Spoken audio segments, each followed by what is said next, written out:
What's up, everybody, and welcome to episode 14 of Guardian Downcast. We are three dads that talk about everything in the Destiny universe. We also dabble a bit in other gaming and entertainment. I'm your host, FluffyFingersMD, and with me are my other two co-hosts, Hazel and Hazel. What's up, Hazel? How you doing tonight?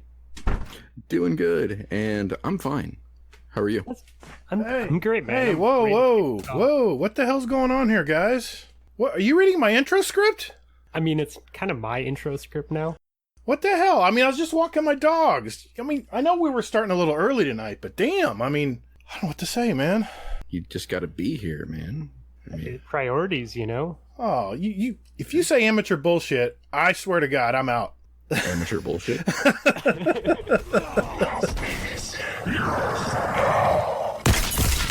Guardian down.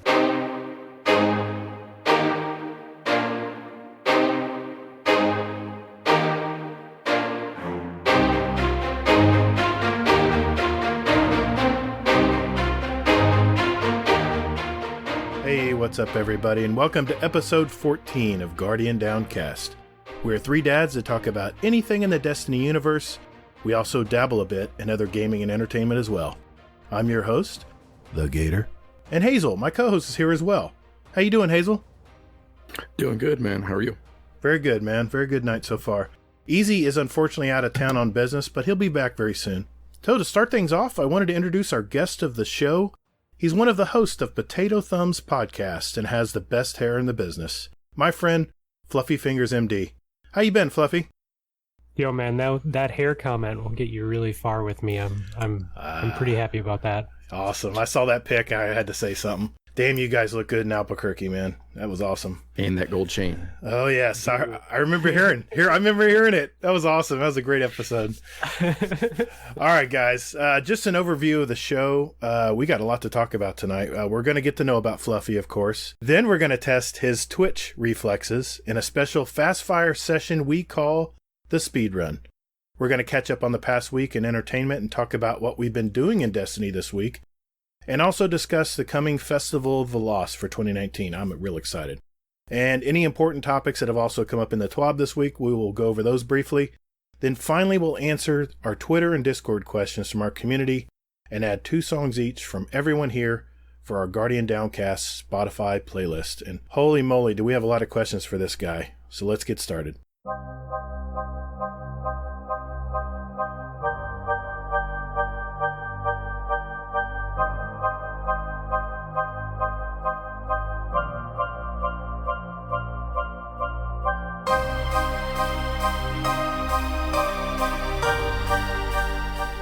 Hey, Fluffy, why don't you tell us a little bit about yourself? You know, general information. Where are you from? What do you do? What's the day in the life of Fluffy like? I am FluffyFingersMD. I am one half of Potato Thumbs podcast. I play a crap ton of Destiny. I am very partial to the Crucible. I enjoy playing PvP even if I'm not that good at it. Challenging myself, getting better, trying to make smart decisions. I don't know. I look at it as something that I can constantly better myself with. I run the DeathRx Discord, do some weight loss challenge stuff. I don't know, man. Yeah, I've got to get my information in for that too. I haven't been losing a whole lot, but I've been putting a lot of miles in, and I got to update that. I think we got a couple days left. I got to get that in. Yeah. We have till the end of the month, and then we're going to kick off a new one November 1st, just so we can roll through Thanksgiving and. Yeah, get fit before the new year, you know? I like it. Well, where are you from in the nation? I know where you're from, but where are you from normally? So I am born and raised in the Twin Cities, Minneapolis, St. Paul, Minnesota. Very nice. Lived in both. Grew up in the suburbs, moved to the city for a few years, and now I'm back in the suburbs. Very cool. So what about your gaming history? What got you into gaming? Things like that. Let's see. So my first system was NES. We had the Duck Hunt Mario combo pack with the red gun controller, which was definitely way better than the gray one. And it was super cool until my dog ate the end of it, and then my mom refused to buy us a new one. So did you ever play that Crysis 2 game with that gun? Remember that game? Okay. No, I did not. No.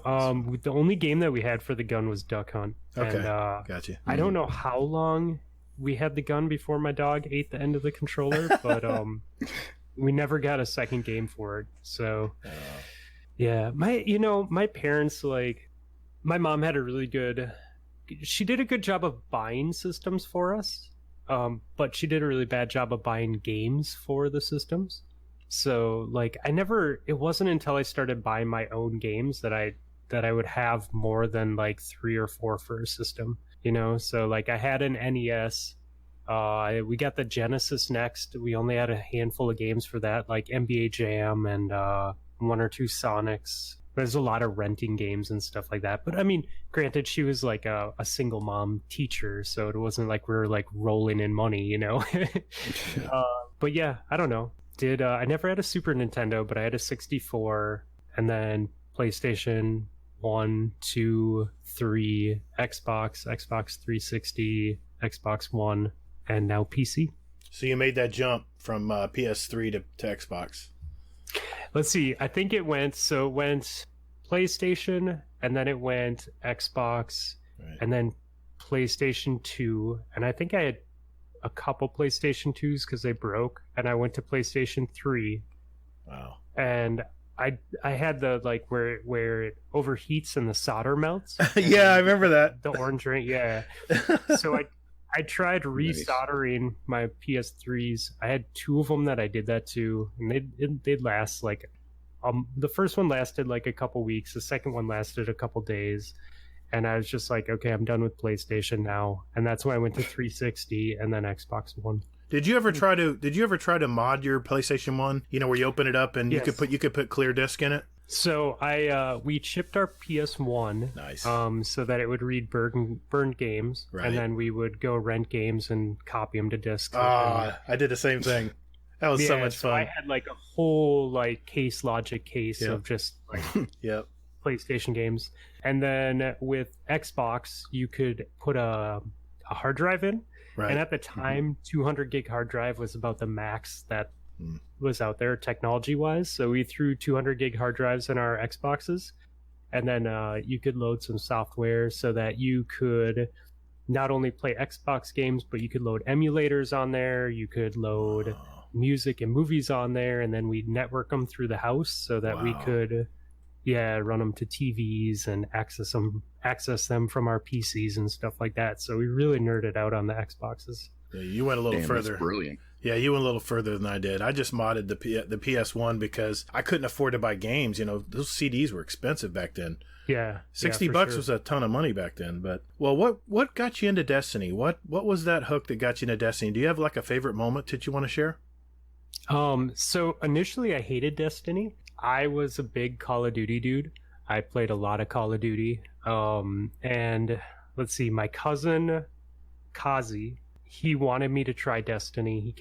He's from St. Louis. He came to visit my wife and I for like a week and a half. And he's my gamer buddy in the family. And he brought with Gears, and he brought with Destiny. And it was during the shotgun. Was it Fellwinter's? Was that the shotgun? Fellwinter's line. Yeah. Blink shotguns. Yeah. So I am this Call of Duty guy, and I was decent at Call of Duty. Like, I played so much Call of Duty. Like, that's all I did, right? So I jump into the Crucible, and I have no concept of playing vertically, right? Call of Duty is just sprint. There is no jumping. There is no Boots on the like sliding. Boots on the ground. Yeah, exactly. So like I had a horrible time in the Crucible, and it just wasn't my thing. It didn't click because of that, right? Mm-hmm. So I didn't touch Destiny after that until Taken King, and I had to have a surgery that I was going to be laid up for a little bit over a week, and I was like, okay, well, I have some money in my savings account. I like gaming. I'm going to pick up an Xbox One, and I'm going to play this new Transformers game that came out. And like at that time, the Transformers game that was kind of like the 80s cartoon had just come out. Yeah. And my cousin at the time worked for Activision. So she hooked me up with that game and a couple other ones. And I was going to sit around and just play video games all weekend. And my coworker, right before I went on leave, was like, dude, he's like, take this Destiny disc of mine. Because he was like playing hardcore and he wanted to get me off of Call of Duty. I'm like, dude, I played Destiny. It's not my thing. Like, it just isn't it. It isn't something that I want to do. And he's like, dude, just take the disc, just play while you're at home, and just keep the disc for a while. I don't need it. I have other copies. I'm like, okay. So I took the disc, played like vanilla. I didn't have Taken King at the time. I just had like the base disc game, and it was the first one I put in. I didn't put in the Transformers game or any of the other games that I had. They're still wrapped. I put in the Destiny disc, and 2 days later, I had my wife go and buy the disc for me so I could have Taken King and all the expansions. And I never played any of the other games that my cousin gave me.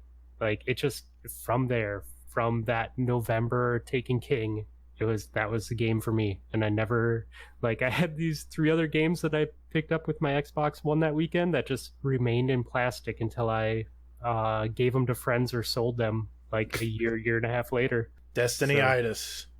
Yeah, man, it hooked me and hasn't let go. I got a question. Nice. Since you're from the Call of Duty community like I was it really weird to go in and have to kill people's shields too? The time to kill was so much longer than Call of Duty. Did that freak you out too when you first played? I think it was different because my cousin that I started playing with a lot, he was really into raiding and PvE stuff. So Crucible was really kind of secondary in my early part of Taken King, and it was more about running raids. I mean, that was kind of the thing. Like Lotus and I would basically run with Kazi, my cousin, and as many people as we could, and LFG the rest, and we did that a ton. Like it wasn't until maybe 4 or 5 months into the game that I started really getting into trials and trying to do well in trials, and that's kind of where it shifted from me. And at that point I was so used to the game that I didn't have that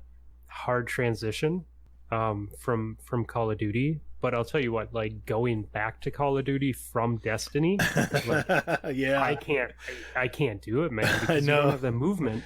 And I just ordered Modern Warfare. I'm a glutton for punishment. It seemed like it was more Destiny-esque. I'll just say that. So that's what gave me hope that maybe I can come back to Call of Duty. Yeah, I mean, it isn't that it isn't a fun game. I mean, obviously, they make millions for a reason, right? It's an entertaining game. Mm-hmm. I really enjoy the thought that goes into not only the gunplay but also the movement. You know what I mean? Right. Mm-hmm. And in Call of Duty, you're very much playing your cover, and it's a lot of times who gets the drop on who first, who sees who first. Exactly. Yeah. Where in Destiny you can be surprised and still escape and rotate and potentially come back and win that 1v1. I was just saying that. I was on the Guardian Hub podcast last night. Shout out to Sin and to Kingsley Mack. I appreciate the invite out for that last night. And I was talking about that same thing, how in Call of Duty it's who saw for who first, and it's all about who can camp the hardest and see the person before they see you. And in Destiny, if you're a decent player, you can actually avoid getting killed and then turn the gun on the person that's going after you. Exactly. Mm-hmm. Yeah. So yeah, definitely. I think my natural reaction is to always be by cover and be aware of my cover, so that when I do get surprised, like, I can instantly dip into cover and then assess how I'm going to approach it. Like, do I need to run back and get my shields? Do I need to quick rotate and push them? Like, and you're an M&K guy, right? Yeah, I do both. Yeah. I mean, I can't do the Zim thing on Xbox. I'd much rather hold a controller than deal with that input lag. Yeah, I hear you. Okay, I was just curious. Nice. One question for you, outside of the normal questions that we have here. Have you taken a break from Destiny at all? Like, at any point, like a month, 2 months, 3 months, something like that? And if so, what'd you play? No. I mean, I've never had I've never had a problem with it. Like I know people get fed up with a lot of stuff with Destiny. I've definitely played like Overwatch and stuff like that. I enjoyed playing Overwatch. I think it was the game that finally got mouse and keyboard to click for me. So when I was learning, I played that a lot. I played Warframe a lot. I played other games to try and get used to mouse and keyboard, and especially just jumping onto PC at the beginning. Like there's a whole new world of games, but nothing. I don't care about anything the same way I care about my progress in Destiny. Like, yeah. I'm giving you an air high five right now because I feel the same way. Destiny-itis, man. Nothing's as good as Destiny. It's not that other things aren't fun. It's just like I don't care if I do poorly KD wise or if I lose a match in like Call of Duty or Overwatch, right? Yeah, I don't care either. I just try and have fun and try and do the best that I can. Where in Destiny, like I think I'm actually able to gauge whether I'm playing well or not. Yeah, and I get that. I appreciate good plays and I appreciate good games a lot more. Mm-hmm. So, where'd your gamer tag come from? Are you really a doctor? Yes, I play a fake doctor. Fluffy Fingers is a quote from The Office, where Daryl is telling Michael about gang life, and so it's from an episode. It's pretty funny. No, I was trying to think of funny gamer tags, and I had some ridiculous ones. The Facebook memory pops up like once a year, and I go back and look at it because it is pretty funny, some of the things that my friends were suggesting. But yeah, we must have been watching The Office because that came on, and I was like, oh yeah, this is it. This is definitely it. So how did you find this community? I mean, did you come from another community like I did, or we have our group of Discords. I think there's 4 or 5 Discords that all kind of band together in this community we have. How did you find it? Was it Dad's Tales or? I was a Derp Fam member. I mean, I still consider Derp part of Fam, yeah. Nice. And I used to be very active there, very active in the LFG, in Destiny 1. Played a lot of PvP and trials with Derp people. Mm-hmm. And Justin was on an episode of Reset, Destiny Reset. Yeah, Reset. Yeah, and that I thought he was pretty funny, so I jumped in Dad Tales and started hanging out with them and listening to the show, and so that's kind of how I got hooked up with those guys. And then nice. My Discord started because my buddies didn't have like a clan or a Discord that I played with, and I was like, guys, this is stupid. Like, we're just all running around. Like, let's just start a clan, even if it's only 3 of us. Like, let's just start a clan. And so we did that, and it's that's just all it's ever been. Yeah, there's no purpose to it. It's just if you're good people and you need a spot to hang out, that's what it's there for. That's Death RX. That's your clan, right? Yep. Yeah. Yeah, that's a good clan, man. You got some great players in there. I played against them. They're not easy. They're not easy at all. Tell us about that PvP league you guys do, because I played one time on it and I couldn't catch up the rest of the season. But what's that about? So that was Tush and Admiral Nips. He started that. I came in season 2. Mm-hmm. We're currently on season 8 or 9 right now. Oh wow! It started in Destiny 1, but yeah, his clan had a PvP league. And this was around the time that I was really focusing on trials and really like watching a lot of videos and reviewing my gameplay and really nerding out about PvP. Nice. And one of my buddies, Milks, posted in the Derp Fam Discord. He's like, "Hey guys, I made it to the finals for this PvP League tournament. Like, I'm streaming it on Twitch. You should come hang out and check out the video." And I just got in touch with him afterwards, and I'm like, "Hey man, like, I really want to be better at PvP. Like, can I get into this league?" And they happened to have an opening, so I snuck in, and I actually ended up getting paired with Nips and Val on a team. Very nice. Oh no, I'm sorry. That was season 3. Season 2, I got paired with 2 other people, and they were cool. And then season 3, it was Nips and Val.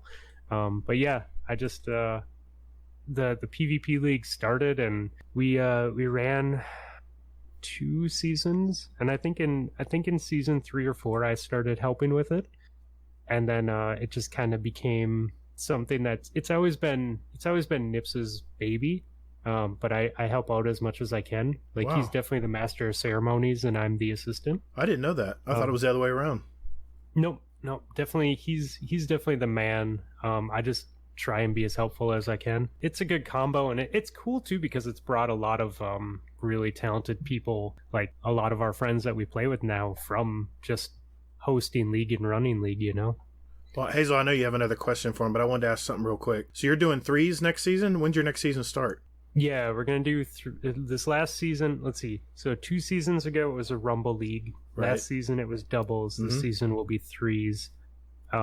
Probably sometime in November. Perfect. We haven't set a time yet. We just said that we wanted people to get as much of Shadowkeep, under their belt as possible, because no one wants to play PvP League when new content drops. I agree.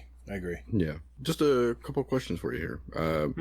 So, did you go to the lighthouse? If so, how many times, and any cool stories there? Yes, I did. I did go to Lighthouse. My first time was with my buddy ProScope. He is a crazy sniper, and he ran an auto rifle. So he'd run Sniper, Dr. Passion, and I went with him and his buddy, and I just remember, like, they would kill the other team before I could even see them. Like, they would just snipe. They're those dudes that just don't miss snipes, and if they do, he had like an auto rifle and he was mowing down bullets. So it was like the easiest games of my life going to the lighthouse for the first time, because they literally just sniped the shit out of the other team. Like, I don't think once in the 9 games was I ever in a position where it was on me to clutch the win. Wow. And then through a streamer buddy that does carries, I met Dex and Stormy and French and Scout, and basically they would help with the streamer carries, but then, like, when they weren't helping with carries, we'd just all kind of play trials on the weekend, and their thing on the weekends was always they would go to the lighthouse on Friday, and then the rest of the weekend it was whatever two were available would try and backpack me there. So I had the benefit of having talented friends that would make a point to backpack me to the lighthouse. And then, like Val and some people from PvP League would play with me and stuff too. So it was a lot of just people backpacking me and trying to help me be better, Very cool. Let me think here. I got a myriad of questions to ask. I'll start with this one. In your real life meetup that you had in Albuquerque just this last weekend, what was one thing you learned from Chuck, Nips, Jay, and Hippo? Oh, Because when you meet people in real life, it's like, oh, okay. You kind of get their little quirks. Yeah, so I'd met everyone last year except for Jay. So this is Jay's first year with us. So everyone else, Nips and I did it last year around the same time. I see. So let's see. So I learned that Jay has a very salt and pepper beard if it grows out for a day or two. Let's see. What did I learn? I learned that Hippo has all of us on mute, whether he's in party chat or not. Yeah, in PvP League. Yeah, we would all be in the same room talking, and we'd say something to him, and he'd be like, "Wait, what's that?" So he has you on mute in real life? Yeah. So he had us on mute in real life. Nice. Let's see. I learned that. I mean, I already knew that Chuck was a good cook, but I learned that Chuck is a good cook again. Nice. Last year when I was out, he made me a really good waffle, an amazing waffle when I stayed at his house. This year we went to his father-in-law's place, and he made chicharrones for us with tortillas and fresh guac and salsa, and it was pretty amazing. So, and I talked to Rob every single week, so I don't know if I learned. Okay. Anything. Well, let me augment the question then. How did you get to know this guy? How did you get to know Rob or Admiral Nips? It was PvP League. So, okay, through Touch Clan, the Touch Clan. Yeah. So, I met him through League, and then he was nice enough to let me on his team with Val. Val always runs with Nips, so they're real life friends. They hang out all the time. I mean, they live in different states, but they make a point to hang out a couple times a year. And I convinced them to put me in their backpack and play with them. Nice. And it was pretty funny because when we first started playing, I was the worst person on the team. And I think we played 3 or 4 seasons together. And by the time, like our last season as a team, I was not the worst player on the team. It was funny to see that transition because I was very clearly the worst player on the team our first season, probably our second season too. Record and play back your Crucible games. That's how you get better. Exactly. Oh, 100%. That's huge. Like, you have to watch videos to understand, right? Like, so you have to do some research and understand what you're looking for. Mm-hmm. But once you understand what to start looking for, and you go back and watch what you're doing, it's very helpful. He's the most generous. He's the most generous guy I know. I mean, he's good people. Yeah, he is. He is. Yeah, there's a reason why I went to him and said, "Hey, man, I want to do a podcast, and I think that you would be a really good person to do it with." Yep. I don't know. I saw it in him, man. He's very charismatic. Mm-hmm. He is a genuine, like, good person. Regardless of what you might think or whatever facade he puts out, like he's good people, man, and he's uber intelligent. Like, he's a smart motherfucker, that's for sure. I bet he is. He doesn't forget anything. Like, he's got one of those steel traps. Steel traps. Yeah. Nice. Yeah. Did he have a beard when you met him, or like the first time, like when you started this whole thing? Yeah, I've only seen pictures of his non-beard face. Okay. Could you please email that to me? Maybe. I can't imagine him without a beard. Oh well. It wasn't creepy. I was just curious. Not creepy at all, man. Not creepy at all. What I was going to ask you, what is your weekly exercise regimen since you've lost so much weight, dude? I mean, you're a freaking inspiration. What are you doing every day? What's your daily routine? Well, so I've been injured for like a while now. Oh, okay. So that's thrown it off, but I'm starting physical therapy and all that stuff next week.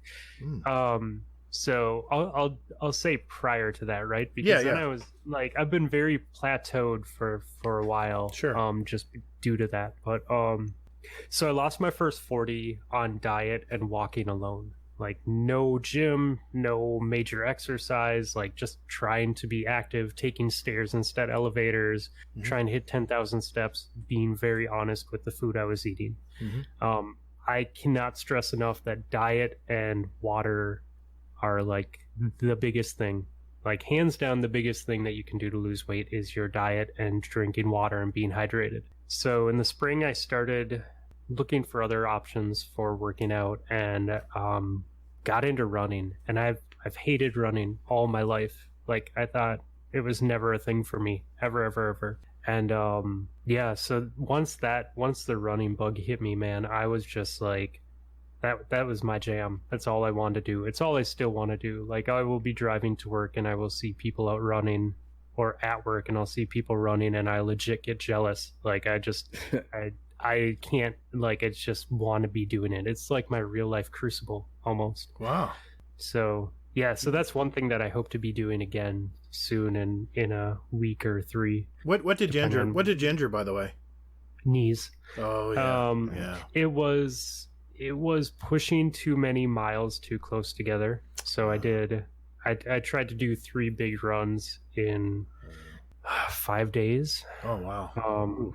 And I was not doing enough supportive core strength. So I was running a lot and I was doing some things, but I didn't do enough like weightlifting to support running. So I didn't take days off to rest, days off to really strengthen my legs and everything. So I think I set myself up for failure in that aspect. So, you live and learn, right? There is a book that I want to tell you about that I got. It's for old dish guys like us.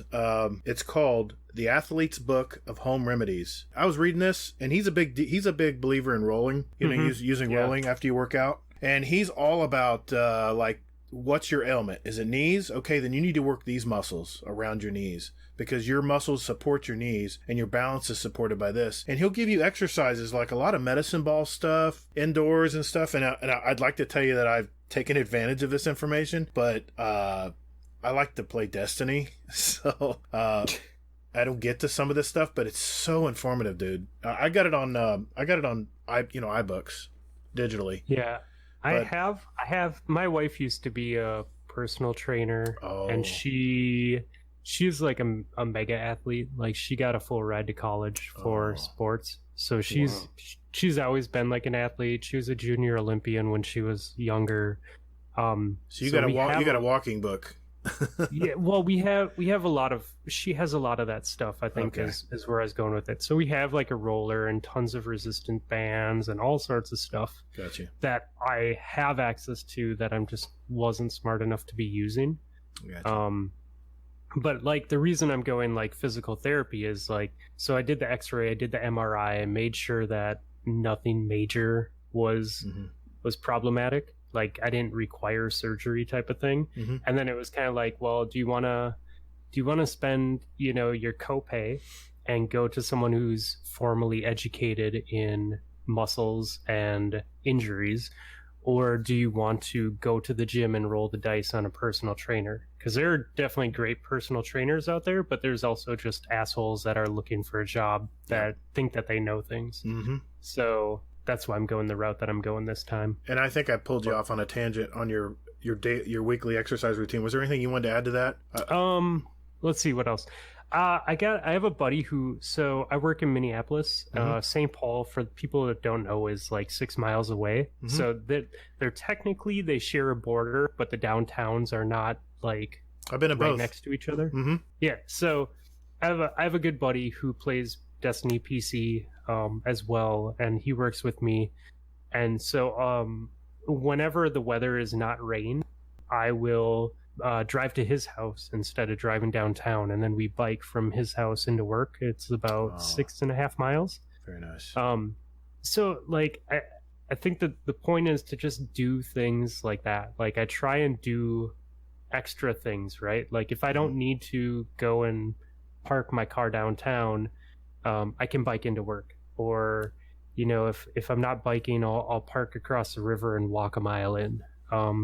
If my office is on the 4th floor, I try not to ever take the elevator and walk the 4 floors of steps. And sometimes that's twice, and sometimes that's 8 times in a day, so just doing extra things like that. Instead of sitting at my desk, I try and stand as much as possible. Like, I just try and be aware of what I'm doing and try and add as much movement in as possible. Yeah, I've been down to Minneapolis. That's a super city, man. I love how you can walk underneath and above everything and heat and air AC and never really have to get out on the street. That's so awesome. Yeah. I love it's such a well-planned city. It's nice when it's like negative 40 degrees and I can walk in a t-shirt. I can walk for like an hour around the buildings and never have to go outside. So let me make sure I'm hearing you correctly here. So what you're saying is you should do what Xanafan does and walk and play disc golf instead of what Easy does and hop in a golf cart and just putt around on a battery operated golf cart all day. Is that what you're saying? I mean, golf carts are fun. Yes. So you can get good air with a golf cart. I have, you can spin 360s if you have the right hill and it's, recently rained. There's all sorts of things that you can do with them. Nice. I think that's an old Easy story there that we may have to ask him about when he's on. I think so. Yeah. Yeah. Hey, what's your motivation for losing the weight and keeping it off and all that? I wanted to be a sexy dad, right? Like, I was tired of being fucking fat and not happy, like, going to the beach with how I looked. And I don't know, man, I've always wanted that, right? Like, since I was a teenager and self-aware of body, and like, it's always been a thing. So it just finally clicked. Like, it took a long time, but it just clicked. And now that I know I can do it, I'm just gonna keep going. I have two left. What's your favorite part of being a dad? I know that's a very generic question, but I think I asked this of the Distinguished Gentleman podcast a long time ago. And is there anything that's really stands out as your favorite part of being a dad? I mean, it definitely changes your priorities, right? Yeah, it changes what's important to you. But I would say for me, nothing beats just the kids being cute. Like it's random times and randomness, whether it's something silly that they do in the morning when they wake up, or waking us up, or like a silly song that they're singing, or just looking goofy or whatever, man. They're full of surprises, and for all the times that they stress you out or do push patience or whatever kids do, it's totally outweighed by those moments that they make you smile, or make you forget about all the bullshit in the world and realize what's important. Sure is. Yeah, it's all about those moments, man. And you'll never forget those moments either. So what is the one thing about living in Minnesota that you love? If you were to pick one thing. You know what, man? Seasons. Like we definitely get all the seasons, and sure do. People always associate it with being like frozen and cold and stuff like that. But honestly, like I don't even hate winter until mid to late February. Like before that, I'm all about it. And all the seasons have their ups and downs, right? Like spring is awesome because it's getting warm again, but it also sucks when it's raining all the time. Like summer's cool and I love the sun, but it can also get really humid here, and we can, have the heat index so it feels like it's 120 degrees or, whatever it might be. The fact that it's changing and it we get all the seasons. It makes it so you can enjoy them in different ways, and be outside in different ways. Yeah, I wouldn't know what that is. We have hot and a little bit chilly. That's about it for Florida. I have one comfortable for everyone else. Yeah, and I've already. I'll just leak this out. Drafty is coming on during the winter because we want to sit there and thumb our noses at all the guys that live up north. He actually mentioned that to me. He says, why don't you have me on in the winter, and then we can talk about how great the weather is down here in Florida. I said, you know what, that sounds good. So he'll be on in the winter months. I've been in Florida. I've been to GuardianCon in late June, early July, man. I don't need any of that in my life. That's the worst time. Yeah. I do have one more. It just came to mind. I wrote down last minute. But you want to go ahead and say yours, Hazel? Yeah. So it's funny you mentioned that about the seasons. I was like, I literally looked at questioningly at the mic, like, what? They have seasons in there? Yeah. Exactly. But give us a gaming memory from your past that had an impact on you. A gaming memory. The first time I played like an online server, when we had the modified Xboxes, the downside of modifying your Xbox is you couldn't get on Xbox Live. We learned the hard way. Xbox had the ability to see that your hard drive was larger than normal. And so the first one or two that we modified and tried to jump on Xbox Live with, they banned those systems until like the year 9,999. Wow. Yeah, so they were like perma-banned, like never allowed on Xbox Live. So we had these modified Xboxes, and we found that you could do private servers and play Halo with other people who had modified Xboxes. So the first time I jumped onto a private server that was not a Microsoft server to play Halo, we legit could not kill one person.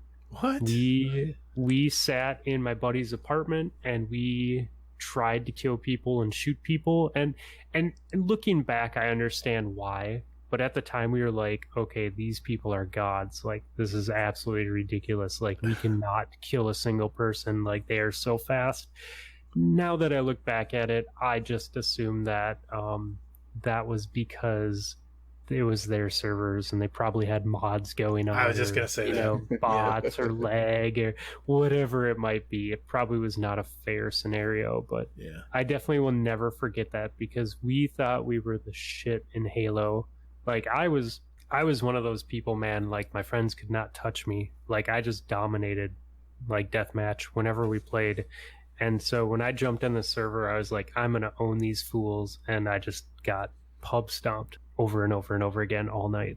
Well, I'll finish up with the last question. And thanks for hanging in there, man. I know we're going on 40 minutes here. Oh, no, this is great. This is what I love to do, man. I love to delve in and find out about everybody. I know you have a very modded out Miata. And my question is, I know you have all kinds of upgraded suspension for tracks and stuff. Did you ever have a summer track day this year? No. So, man. I ran, for those that don't know, I've had a few hobbies that I've turned into mini careers, right? Like I taught snowboarding, ran snowboard comps, ran snowboard freestyle leagues for about 7 years. Before I had kids, and I also did a lot of race car stuff. It started as a track day and ended up my buddy, just right place at the right time. I had a buddy who owned a aftermarket part place. They did tuning and engine builds, and he approached me and he said, "Hey man," he said, you love the track stuff. I want to sponsor it. I just don't want to run it. He's like, so I'll put up the insurance, I'll foot the bills, I want you to just run it.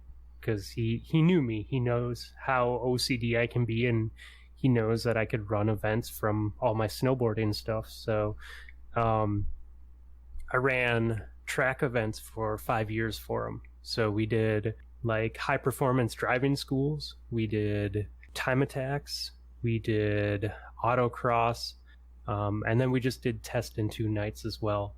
And most of it, we did a lot of school stuff, and it just with him being in the industry and the car clubs and everything else and networking, we had some really good instructors. So we had like national champions for autocross instructing for us. We had a buddy that is actually a professional teacher for Brainerd International Raceway, which is the raceway up here. Yeah. So his job is legit to train actual race car drivers. Like he has a whole sim set up in his house. He's like a legit crazy guy. So I had him kind of mentor me and help with rules and setting up tracks and just things that people don't think about. Like you can't have this turn here on the course because then like it might, if someone goes off track here, then they could potentially go through the grass and hit someone on this turn, and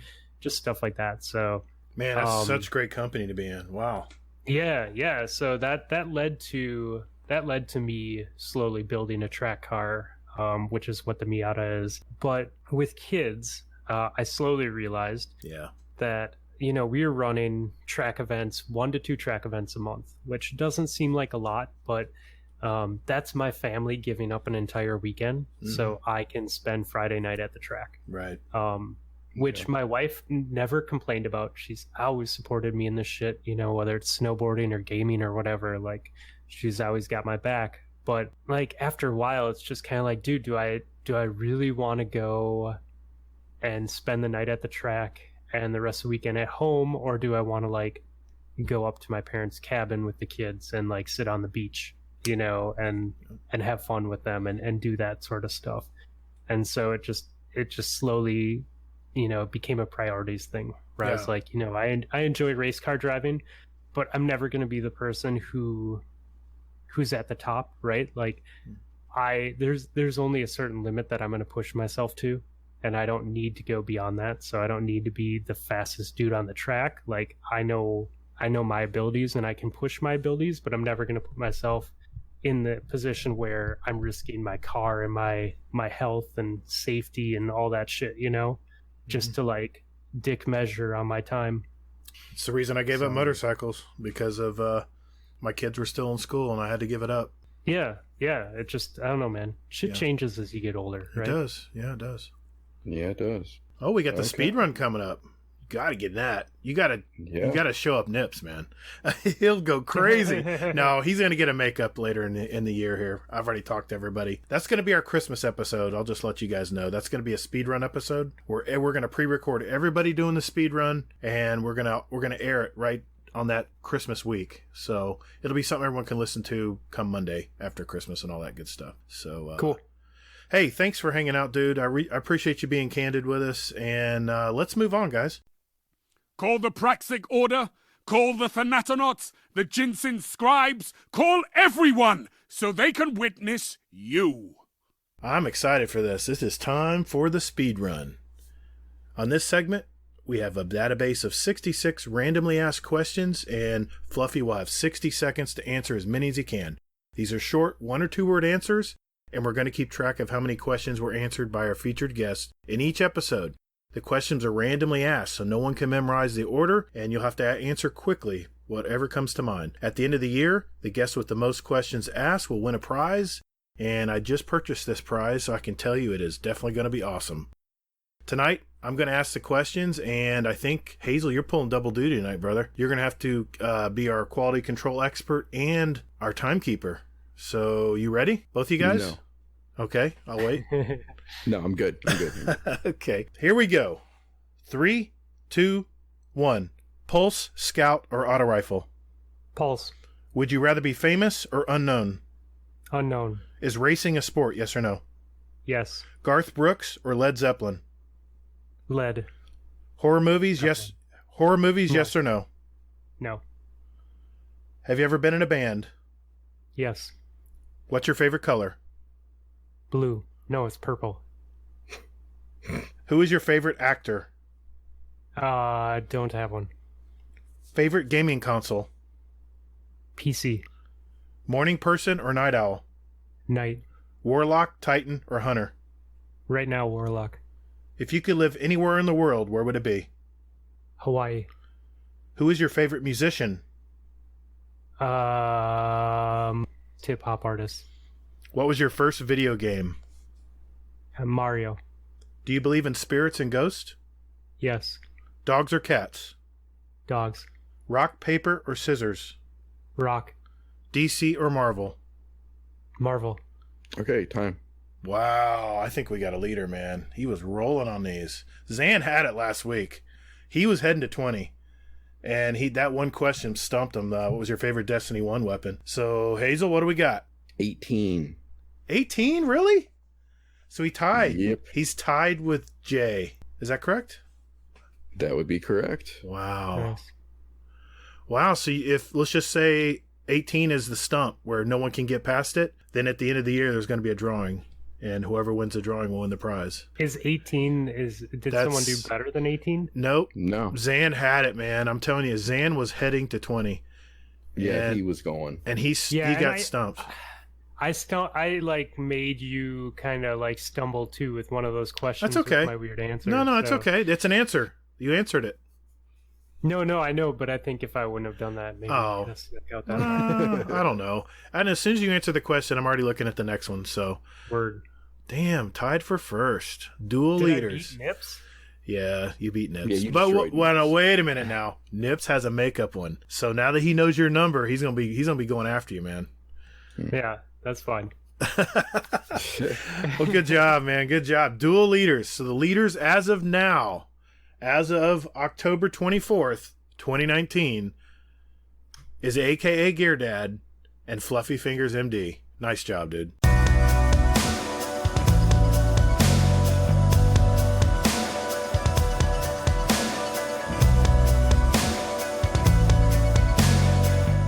Okay, let's find out what we all have been watching this week. Fluffy, you're our guest of honor. You go first.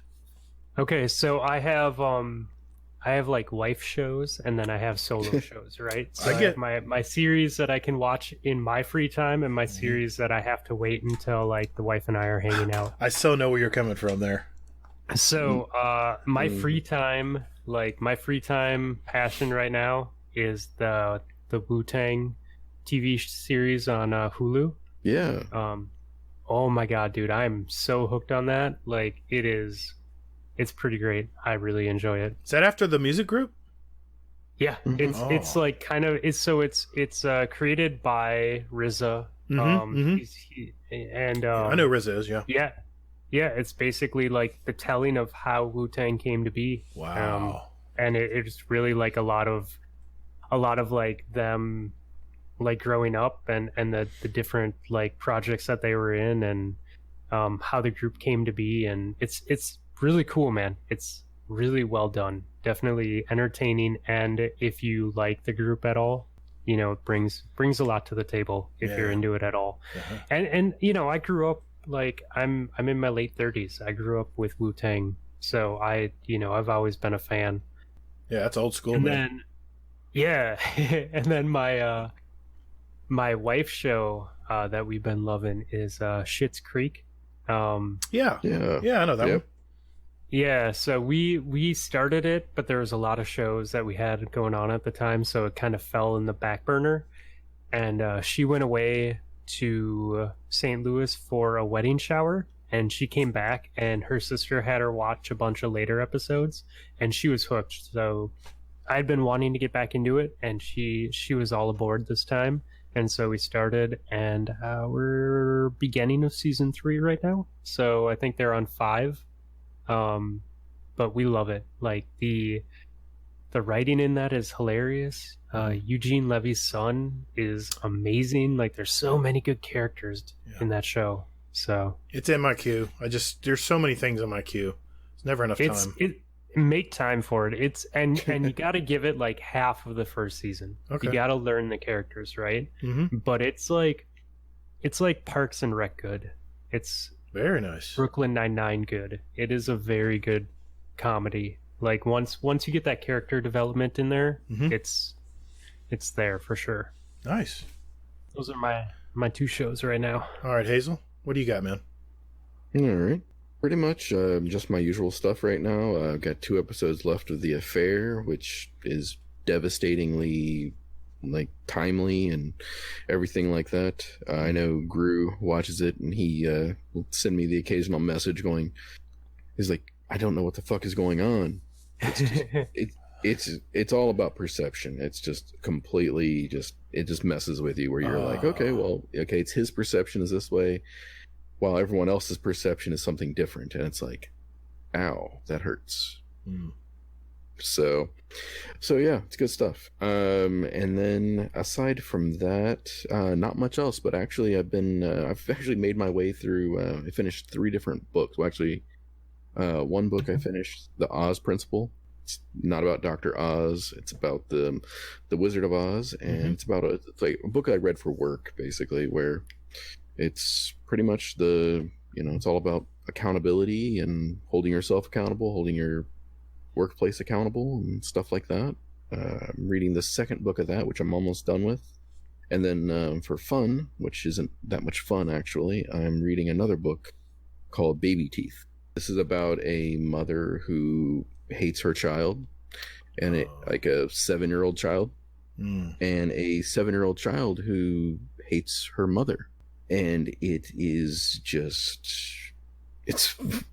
devastating, the things that the mother says to the child and what the child thinks. And I'm like, it's one of those, like, it's like a train wreck. I want to turn away, and I would just want to, like, stop reading the book, but I can't, because I have to know what happens next. It's devastating. I usually around Halloween time or the month of October, I'll read like a couple horror books or something like that. So this is in that vein. So yeah, highly recommended though. It's a good cautionary tale. Very nice. Very nice. Well, only one movie this week, guys. My wife has been super busy at school. She's a teacher, and my daughter came in from school last week, so no movie last weekend. So I did watch one this week, and it was Zombieland Double Tap. It's the second in the series of the Zombieland series. And I will say this, if you like the first movie, you'll enjoy this one as well. But like all slapstick comedy, there's not a whole lot of story. It just kind of rambles and wanders a bit. I've caught myself stirring in my seat a little bit when I was watching it. And of course, my wife is very critical of movies. She has very good taste in movies, and if they don't make sense, she's out, And I'm on my way into the movie going, now, honey, remember, this is a slapstick comedy. It's not supposed to make sense. There's no plot. It's just laughs and giggles and wacky doodle kind of stuff. And I think we had a couple people above us in the theater let's just say they imbibed in a few things before they came in to watch it. And it's that kind of movie, you know? It's kind of movie where you can kind of light up a little bit and kind of be easy. As they should, yeah. Yeah, and they were laughing in between the funny parts. And I was like, oh, they're so high. Those people are so high. They don't even know what room they're in, I don't think. But that's the best. It was I actually giggled and looked up and giggled when they were laughing. It was definitely one of those high laughs, you know. But so I have to ask, how is it compared to the first movie? Like, is it a good sequel? I like the very first one. The second one left me a little short. I'm just being honest. Okay. It's like, okay, like I was talking to the guys on Guardian Hub about this last night, and I said, you know, everyone knows Super Troopers, right? Such a great, funny ass movie. I was on the floor laughing when I saw that movie. The second one, just didn't land. The second it just didn't land with me. That's funny because I don't think the second one was as good as the first one. No. But I think the second one was still good. Like it was still like did you ever see Beer Fest? I probably have. Those movies are so forgettable. Yeah. Same guys, right? Right. I thought it was funny like Beer Fest. Like it had its moments. It wasn't Super Troopers 1, but it definitely, you know, it wasn't it wasn't like Dumb and Dumber 2. Right. Like a train wreck. Right. Yeah. And it's the thing it really kind of made me mad is it just didn't go anywhere. It was a very generic story. It's like, okay, guys, we got all these stars, and don't get me wrong, you got Emma Stone in there. You got, of course, the man himself, Woody Harrelson, and Jesse Eisenberg. They were hilarious. The little gag, you know, little short things they would say, little jokes, and of course the rules. You know how they would post those like an overlay, like rule number 1, cardio. Remember that? And on the first one, it pops up. Yeah. It pops up again, just like you never stopped watching the first one. That part I loved. I love that stuff, but you know, just don't have big expectations going in. In fact, you might want to smoke a few before you go in. But well, you know, you might want to get a little loose before you walk into it. Because my wife was looking at me and she gives me that stare, like, I can't believe you brought me into this movie. And she'll just give me that stare, and I'm like, I put my hand up, like, don't look at me. I told you this was slapstick. Anyway, okay, that was the only movie I watched, but I watched 2. Oh my God. Awesome series. One was on Amazon Prime called Modern Love. It's brand new, just came out. It's 8 episodes, 30 minutes each, and of course I just burned right through them because I was hooked. I wanted to know what was next, you know. And they're all little miniature love stories. I think that appeals to everybody. It's all ages. Oh my gosh, super actors. I mean, you had why am I blanking? Tina Fey was in it. Yeah, it has a lot of people in it. My wife and I, we checked out the trailer for it. So good. It looked really good. And it's if you've ever saw that movie Love Actually, which was a really good love story, kind of funny, kind of comedy movie during Christmas time, it's a lot like that. And at the end, all the stories tie together, which is really cool. I really love that part. And the other, I just finished this morning before I went to work. I just had to finish it. And this one was on the other network. This was on Netflix. And it's an original with Paul Rudd called Living with Yourself. Just came out. And it's a man who's kind of losing his grip. You know, he feels like he's losing his edge. And somebody at work says, hey, man, you got to go to this special spa. And what happens after that is just off the wall. I mean, it's just, it's crazy shit, man. It's a head game. It really is. It'll get you thinking. And I'm not going to tell anything other than that. I want you guys to see it because it is so good. And of course, there will be another season. It was season 1, and the way the movie ended, there definitely will be another season. So that was it for me. So let's switch gears and find out what we've been gaming this week. Fluffy, let's start with you, man. I've been playing Destiny. No surprise. I have because of PvP League and my history with just playing a lot of Crucible, I do have some very talented friends. And one of my friends has been very busy doing account recoveries for Not Forgottens. And he hit me up before I went to Albuquerque and said, hey man, let me play with your account for a night. And I woke up the next morning at 5,500. Wow. So I know who it is. Yeah, it's Dex. Yeah. So I had my Luna Quest done, except for that step on PC. But with cross save, I got my Luna on Xbox, but I never played with it. Right, I was a 180 hand cannon player on Xbox, and I had a fusion rifle main, so I never used an energy hand cannon. So I'm at the point where I'm grinding out Luna kills now. So I'm at, as of tonight, I think I'm at 83%. So one more day of gaming and I'll have it. But that's what I've been doing this week. I did a day of comp when I came home from Albuquerque, and I basically got pub stomped down from 5,500 down to the 4,000s. And it was pretty humbling. You know, I played solo comp the whole time. The solo playlist. Yeah, just because I didn't have any friends on. And I knew it was going to happen. I mean, I'm not a 5,500 player, dude. I'm a mid 3,000s to low 4,000s player. Like, that's my comfort zone. Today, that's basically where I sat. Like, I went from 3,800 to 4,200 back and forth all day today. And I think I'm finally back to a spot where I get challenged in a good way, where I'll have games where I carry the team and games where I am on the bottom of the leaderboard. But I think I'm at a spot where it's fun again. It's not just me being punished for every mistake. There's a little bit of wiggle room in my skill bracket now where I can make a mistake and recover. Where at 5,500, like, I make one mistake and, I lost it for my team type of thing. So that's been my reality. Yeah, I feel you, man. That's a great place to be, though. I haven't played enough comp yet to get into that sweet spot yet. I think if I was to guess, I'm probably a 3,000 player. I don't think I could move much further than that. And I honestly, now that there's a solo comp playlist, I feel I can actually jump in and get my feet wet now. I just dreaded playing groups and stacks.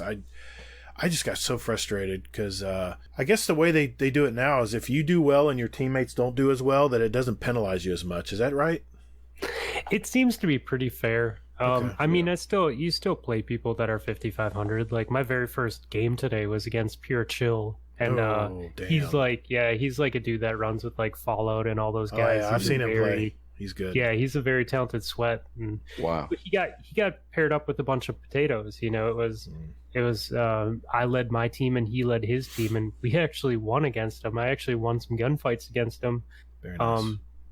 Yeah, so it's like you still play really good players. Yeah, I don't know. I like how they have comp set up this season. I did too. I did too. Well, Dex was recovering my account. I played a night with Ghost and Nessie on a buddy's account who was at like 1,100, and we ended that night. I ended at 4,100 on his account. So wow, you can go up really fast if you're with the right people or you get the right roles on your random teams. So I love that. That's awesome.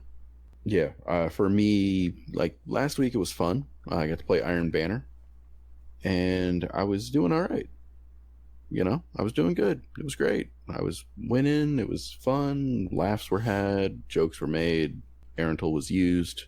And then, what was it, Gatr? Like Sunday night? Oh, God. It's like a total opposite. Night? Total opposite. It's a total struggle. Yeah, I got fucking bent over a table.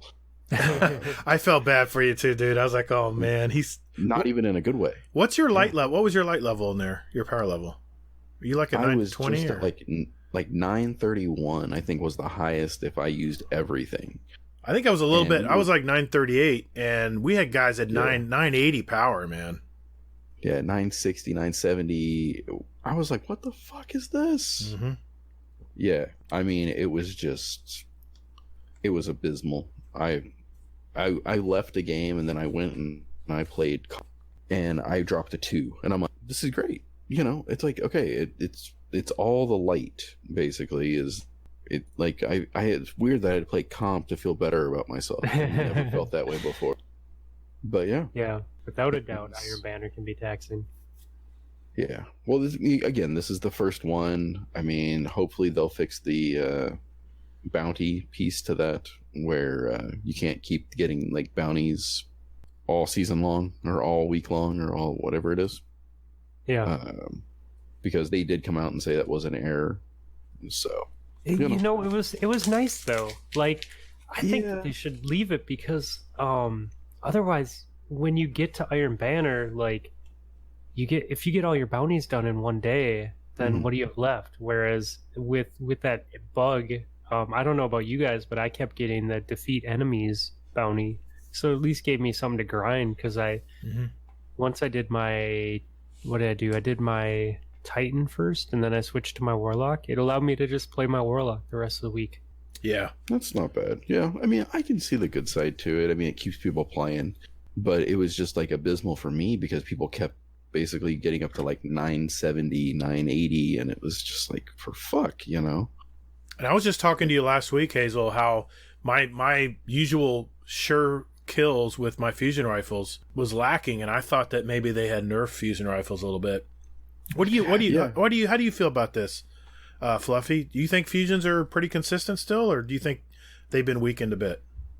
If I have a controller in my hand and I'm on Xbox, they feel very good. Okay. I don't have the same consistency with the mouse and keyboard, so I tend to roll with the shotgun, and also I think it's also the player base. Yeah. It's a little bit easier for me to play with the fusion when people are limited on their movement and their ability to look around. Right. But when you have people that can slide in 180 while they're sliding and shoot you, even with backup plan, it makes it hard to defend against good players. You know, average players, no problem. But, you know, once you get into the higher levels, like, you just, I don't know, man. They're definitely strong, you know? Yeah. Well, I'm sorry, Hazel. I didn't want to break your train of thought. I was just curious while we were on that subject. No, I mean, that was it. It was just, I mean, you know, Warcry was cracking up at me because I was just like, I fucking hate this game. It was like at least once a game, it was just like, I just would throw my controller. I'm just like, fuck it, you know. It was a tale of two nights, because the one night you were like on top of the world, and Sunday night you played with us, and it was like, I think you even asked me, he says, I wonder if my TV would break if I throw my controller through. And I was like, no, don't do that, dude. Don't do it, man. It's not worth it. Yeah, I was over it. So I felt it, man. It was tough. Yeah, exactly. And then I mean, then I went and I played comp a couple games the other night, and I was just like, hey, you know, all right, I don't suck nearly as bad as I thought I did. So, what about you, Gatr? Well, you know me, I'm the biggest time waster in Destiny. I've been just working on moving that season pass bar. That's been my number one thing right now. As of right now, I am level 90 on the season pass bar.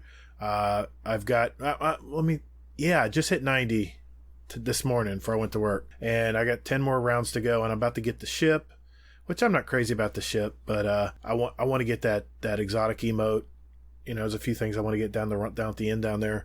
And that's kind of been my thing. And of course, I did play some Iron Banner this weekend. I grinded. I got my Hunter quest done, my Warlock quest done. I still have to do my Titan, you know, the next time it rolls around.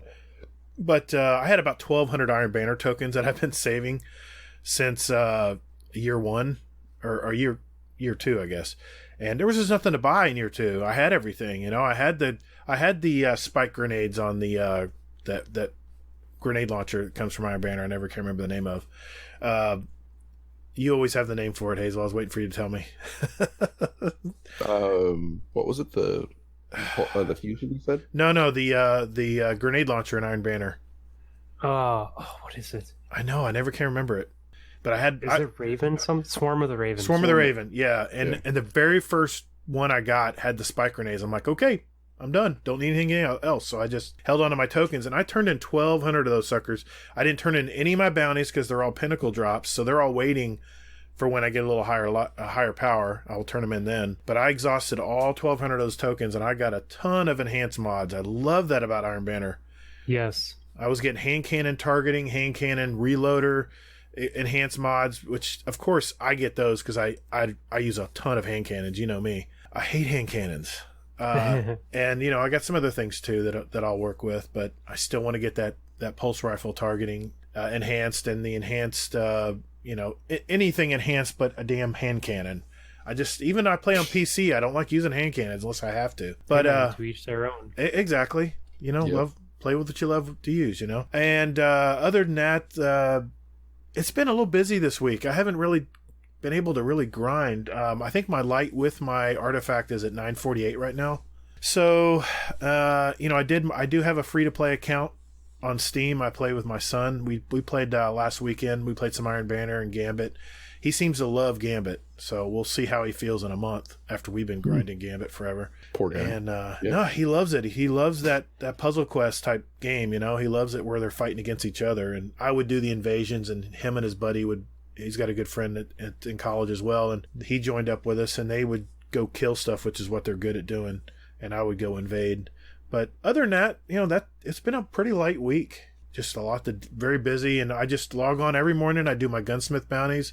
It's all about those enhancement cores, right? Make sure you have all those. And other than that, that's it for me. So, all right, I think we're done in this area. Let's talk about our next segment this week at Bungie.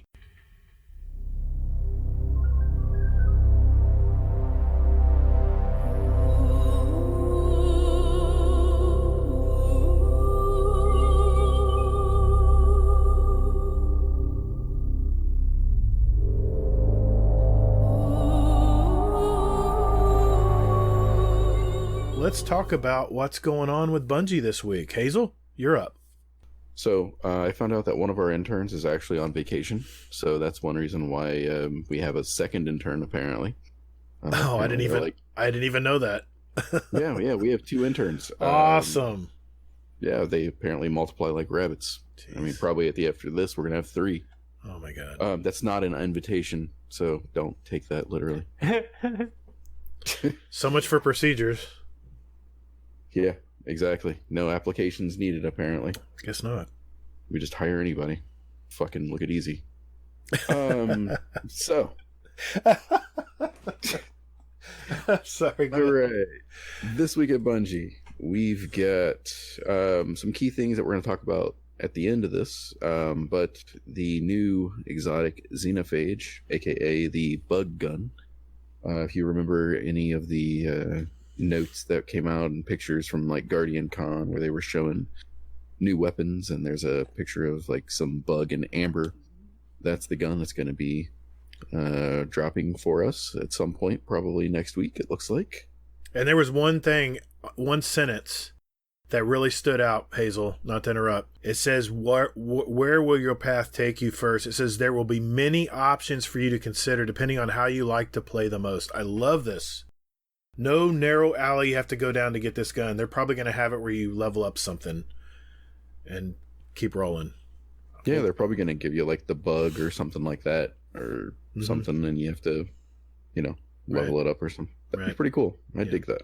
Mm-hmm. All right. Aside from that, they give some BS about Triumphant. What that is basically that they want us to feel like we're progressing, even if we're really not, aka Iron Banner.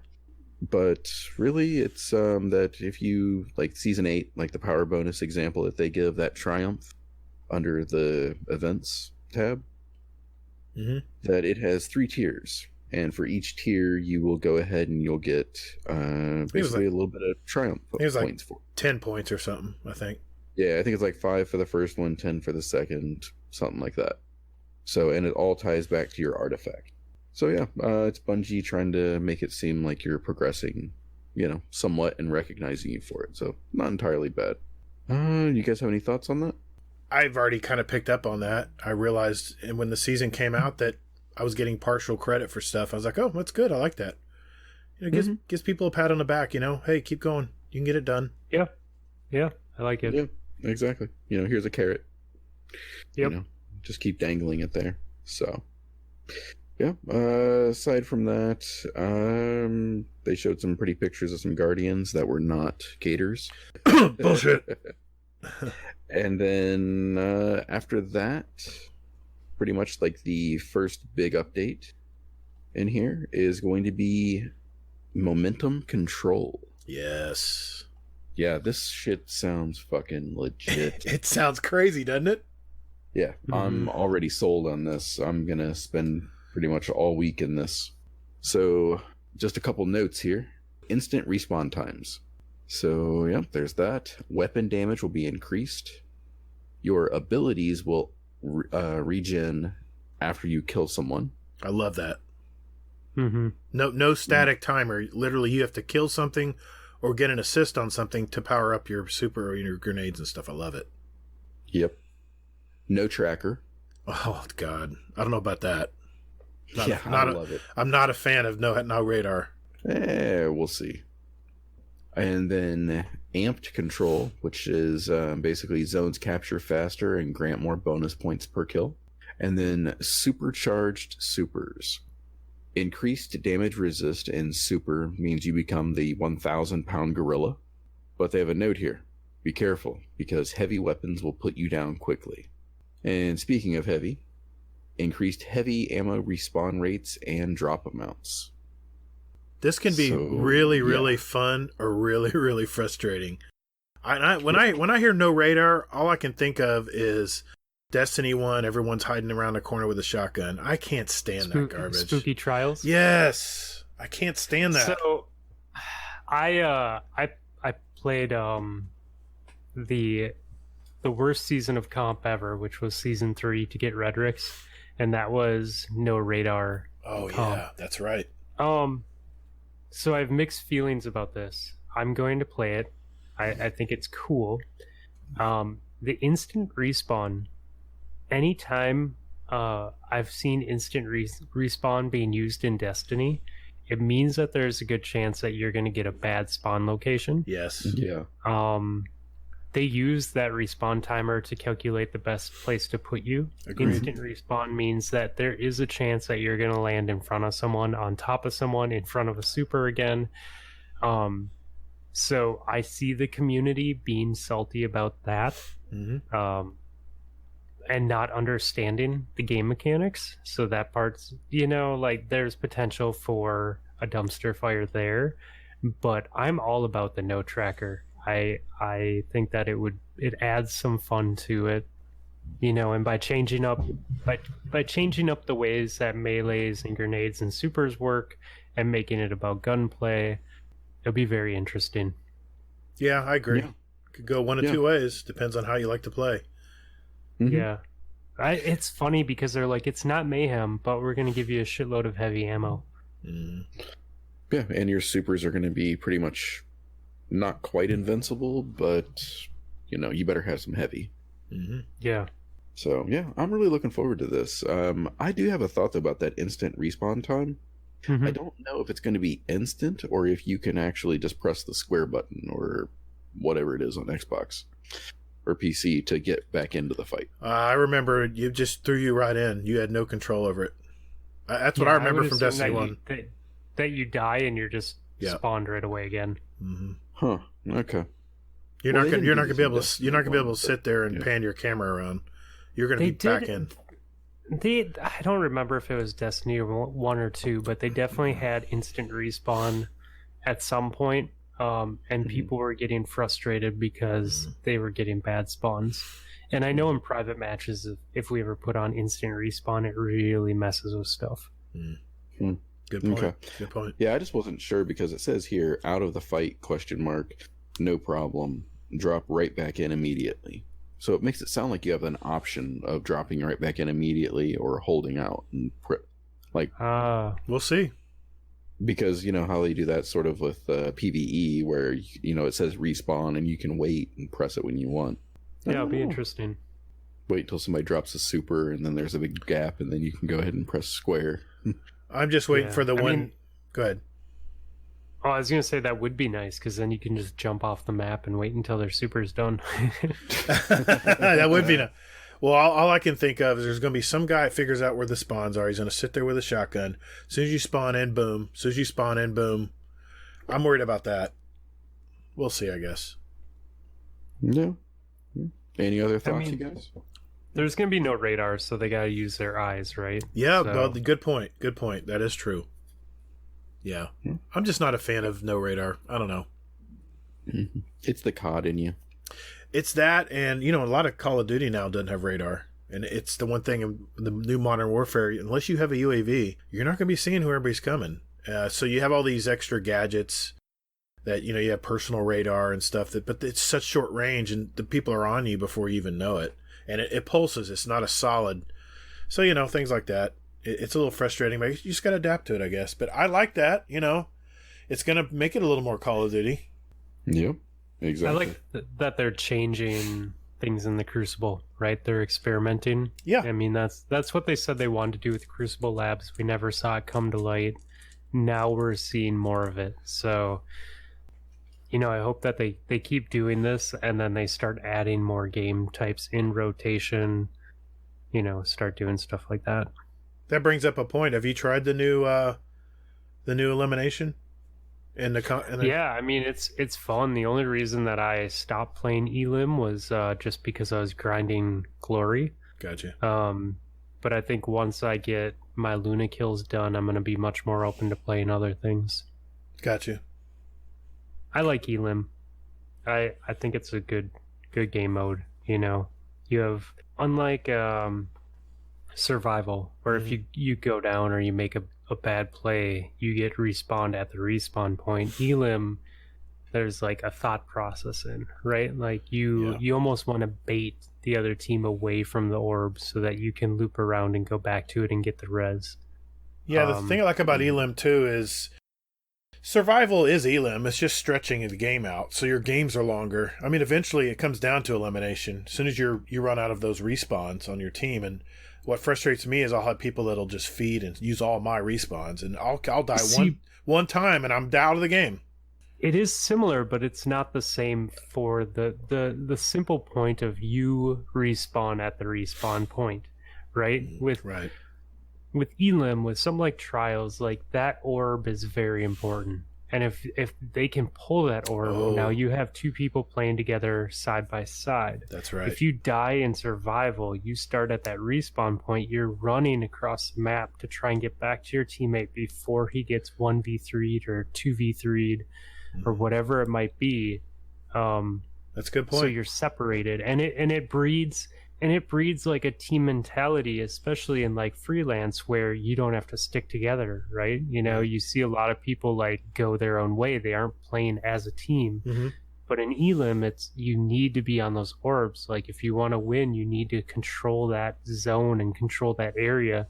You need to keep your advantage. You don't have to worry about where they spawning and them running or flanking or whatever it might be. So it's a much more strategic game mode. It can go a lot faster too. Yeah. But it definitely has that more of that Trials feel where it's team composition is very important, and how you're playing it is important, and it opens up the ability to make giant plays and win a round, even if it's a 1v3. If you play smartly and bait and stuff like that, you can actually win. And get a res and change the whole tide. So, and I miss those times. I miss the hero moments. Yeah. I think it makes for a very interesting gameplay. And really good players excel. And I don't know, man. I think if they push something like that, I think it might bring back more viewership to things like Twitch and stuff like that too. Because it doesn't. Destiny 2 is fun to watch, and it's good to watch skilled players, but it's not the same as watching Trials on the weekend like it was on D1. And I think part of that is game mode. Yeah, I agree. I would agree completely. What's next, Hazel? All right.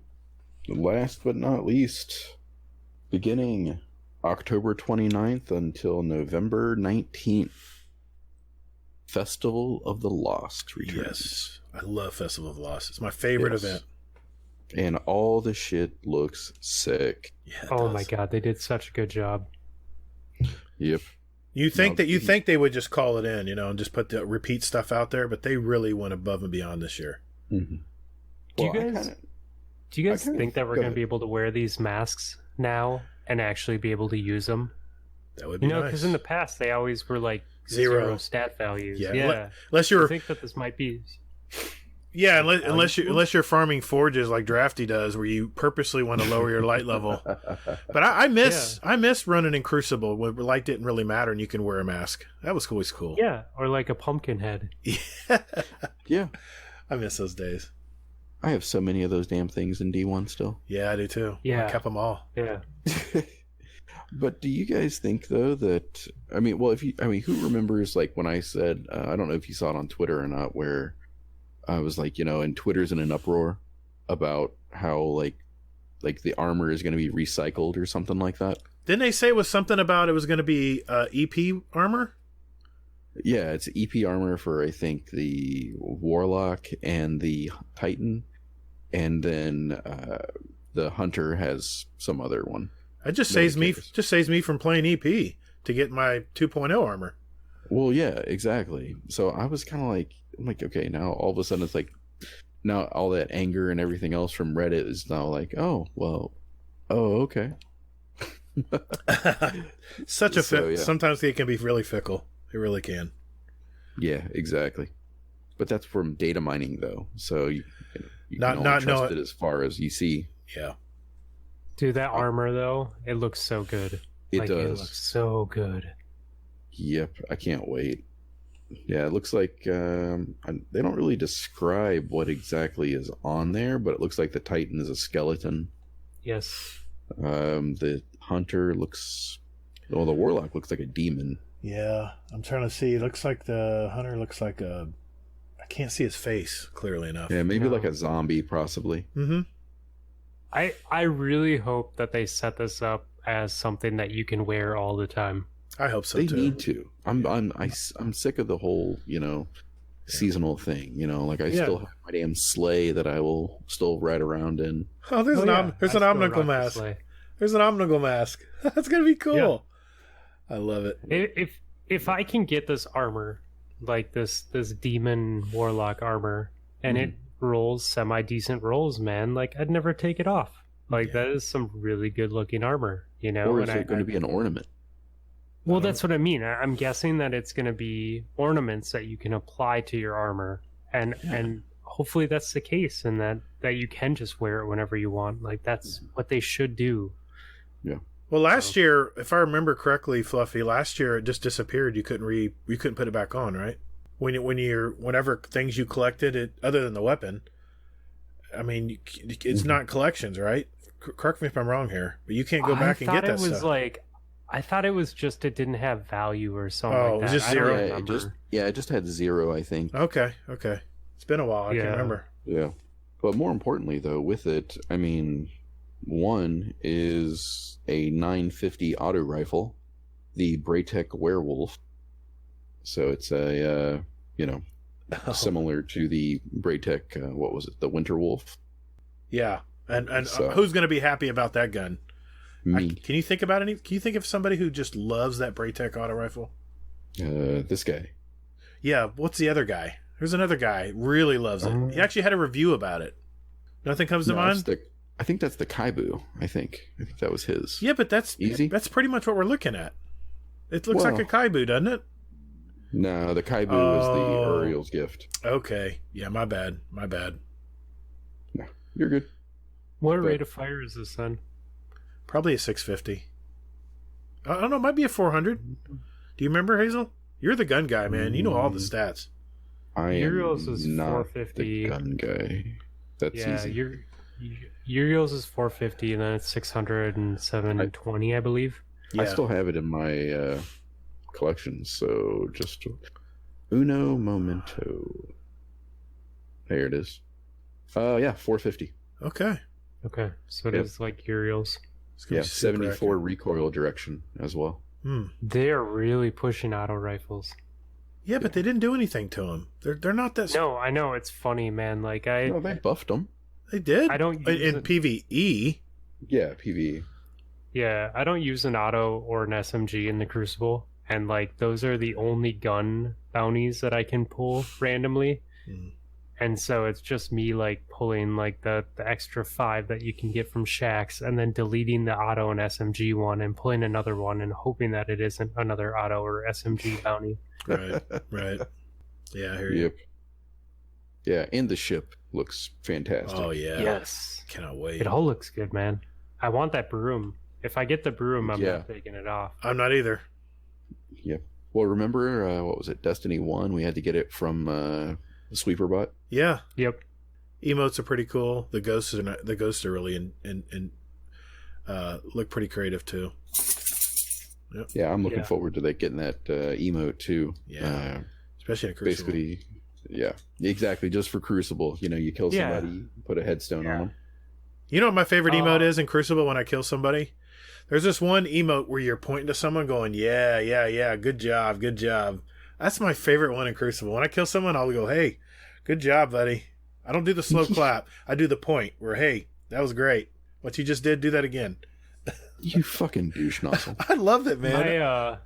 My buddy's account that I got to play on a week or two ago, he had the yoga emote, and I've never seen it, and I want the yoga emote, dude. It's pretty cool. It's great. It's great for peeking corners. Like I use emotes a lot to not get sniped in lanes, and it was a really good one for that. But it's just also so funny. Like I don't know. I don't know what it is about it, but I love it. But looks good on a warlock. It fits a warlock style. Yeah. That's funny. All right, but yeah, that's pretty much it. Anybody else have anything? No, I'm good. Nope. All right, let's move on. We got we got a little bit ahead of us here, so let's move on. Thanks, guys. Overtime. Let's do this. Okay, boys and girls, it's time for the Twitter and Discord questions. And boy, this guy has a lot of fans. We got a lot of questions for Mr. FluffyFingersMD tonight. So I cannot wait to see what his answers are to some of this stuff. I'm excited.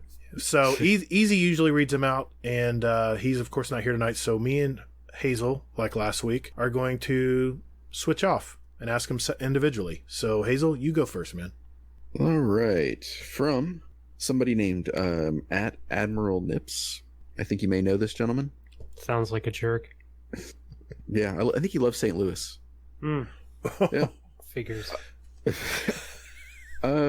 What's the worst injury you've suffered? I was teaching snowboarding. We had the group was called Men's College, so the premise was like people who were 20s and older learning how to snowboard, and it was just dudes. And for the day we had some GoPros, and we were doing form analysis. So one of us would go down the hill really fast, and the group would follow, and the other people would film. And it was my turn to lead, so I was leading the group down, and we had this hill that does kind of like a double step, so it's pretty steep, and it drops, and then it flattens out, and it drops again, and it flattens out. And so it just going fast, I got to beat the group down and watch what they're doing. And I hit the first lip, and just with my background snowboarding, kind of aired over it a little bit. Went to hit the second lip, and when I landed, the front tip of my snowboard caught, and I was going like full tilt, and so it basically like slingshotted me into the ground. And I hit the ground, and I knew I hit hard, and I slid for a while. And usually I'll like stop myself from sliding, but I knew it was a hard fall, so I let myself slide till I stopped, and went to get up out of the snow and realized I couldn't move my left arm at all. Oh shit. And sat there for a second, pushed myself up, held my arm, snowboarded down the rest of the way. And I couldn't take my bindings off, so I had one of the students take my bindings off, grab my board, and I walked to the ski patrol hut. And the ski patrol at our place sucked, and it took them, they fucking did my arm like 4 or 5 times in a sling, because they weren't happy with how the sling looked on my arm, right? God. So keep this in mind. The ball for the joint on the top of your arm? Yeah. I snapped that off completely. Oh my God.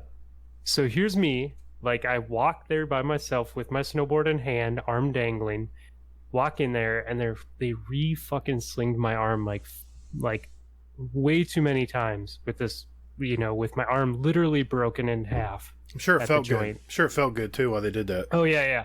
And I had had a new to me car at that point, and I was pretty protective of it. So we were gonna go to the hospital, and my wife was there. She was working as a snowboard instructor too, and she's like, "Well, we can, we'll have someone drive your car home." And I go, "No.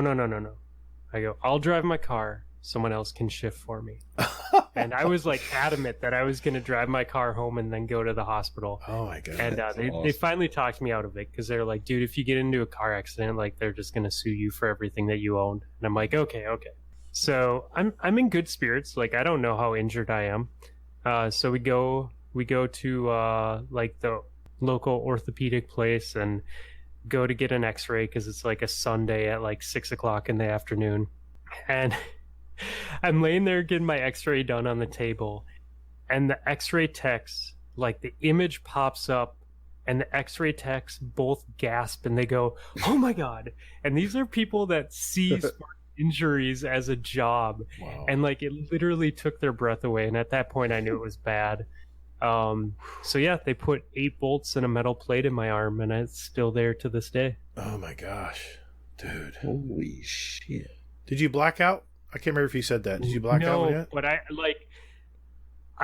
was totally cool until they freaked out at the x-ray. I would too. and then I started to get like the sweats a little bit. Oh wow. And then it was like a little bit more real. And they couldn't do surgery on me for 3 days. So I had to like just like chill with the broken arm for 3 days, which made like sleeping really hard because I had to like sleep sitting up and not move my arm. And it was, that part sucked, but wow. I don't know. That's crazy, man. Wow. Okay. Let's move on here. I have 2 questions from GrewGrux43. Okay. And Gru has 2 questions. The first one is, are AKA Gear Dad's legs as smooth as I have imagined? And a second question, I'll let you answer both, is what is the best and worst beer you've ever had? AKA Gear Dad's legs are smoother than you can ever imagine. So take what you think they would be and amplify it. They're like mind-blowing. I'm surprised he's not a professional swimmer. Wow. The best and worst beer. Okay, so the best beer I've ever had is from Surly. They have a cacao coffee bender, which is their normal coffee bender, which is, I believe, a brown ale coffee beer, but they also use cacao beans with it. And it is absolutely amazing. It's a limited run thing. You can only get it at the brewery. And it's like hit or miss if it's there or available. But that's hands down my favorite beer. Wow, okay. And then the worst beer, I'm going to say it's a toss-up. Either the Sculpin habanero beer. I love spicy food. Like, I eat really hot food on a regular basis. I grind my own Thai chili peppers, my own bird's eye peppers, and put them in like almost everything I cook. Nice. But I cannot hang with hot beer. Like habaneros are nothing, and I could not hang with that beer. It was just nasty. Either that or I had the Hemperor beer from New Belgium, which is like a weed beer mix thing, and it's just as horrible as it sounds. Those 2 flavors should never be put together. It just, wow. I would say they're pretty much tied for like the worst beer I've ever had. It's like bong water. it smelled like a bag of weed, but it tasted like beer with that taste in it. So it just didn't work. Yeah, there's a place near me where I get my beer, and I saw like it's a new thing, I guess, where they're infusing beer and weed together. Yep. It's like 420 beer, and I'm like, I'm curious, but not quite. Yeah, so. I mean, if you could infuse it without the taste, maybe, right? Like if you could do it like where you have like this both functioning pieces together, that might be great. But you can't. The taste just, I don't know, man. It's just, yeah. All right. Question from, let me get this right here. Jay at AKA Geardad. Okay.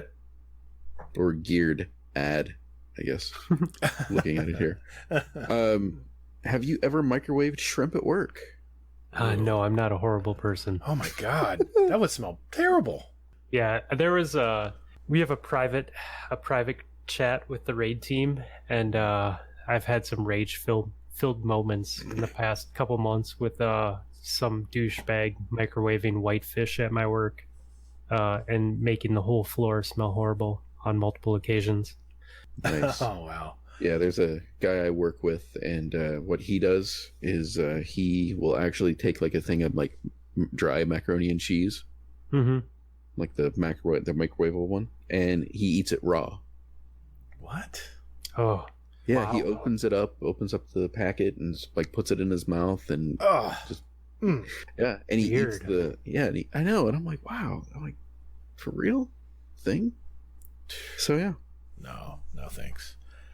The next question is from Matthew, aka @Dexican. He's got actually 4 questions for you. Okay. Number 1, have you tried wheat tacos? No, I like tacos. I've had the wheat tortillas. They're not too bad. I don't know. Number 2, are your fingers really fluffy? Obviously. Okay. Number 3, are you really a doctor? Yes, maybe. Okay, that's clear. And lastly, am I your favorite Dex? No, I prefer Dex. Oh, And these questions came from Dexican, who is not the OG Dex. oh, okay. Fair enough. I think some shit just got started. I think it did. He has like 8 accounts because he keeps forgetting his password. Oh, really? That's awesome. Yeah. Oh, that's cool. All right, Burning Wing asks, do you prefer upright vacuums or stick vacuums? Great question. I mean, they're 2 different things, man. Like it's like saying, I gotta pull the boat to the lake. Do I want to use a minivan or do I want to use a dually? I mean, Yep. you gotta have the right tool for the job. Hey, you know what? Next time you come back, Fluffy, I think we need to do a segment on vacuums. I think we need to do that, man. I think I'm gonna. I'm totally open to it. All right, good deal. Can you let me know when that is so I won't be here for it? Well, you know what?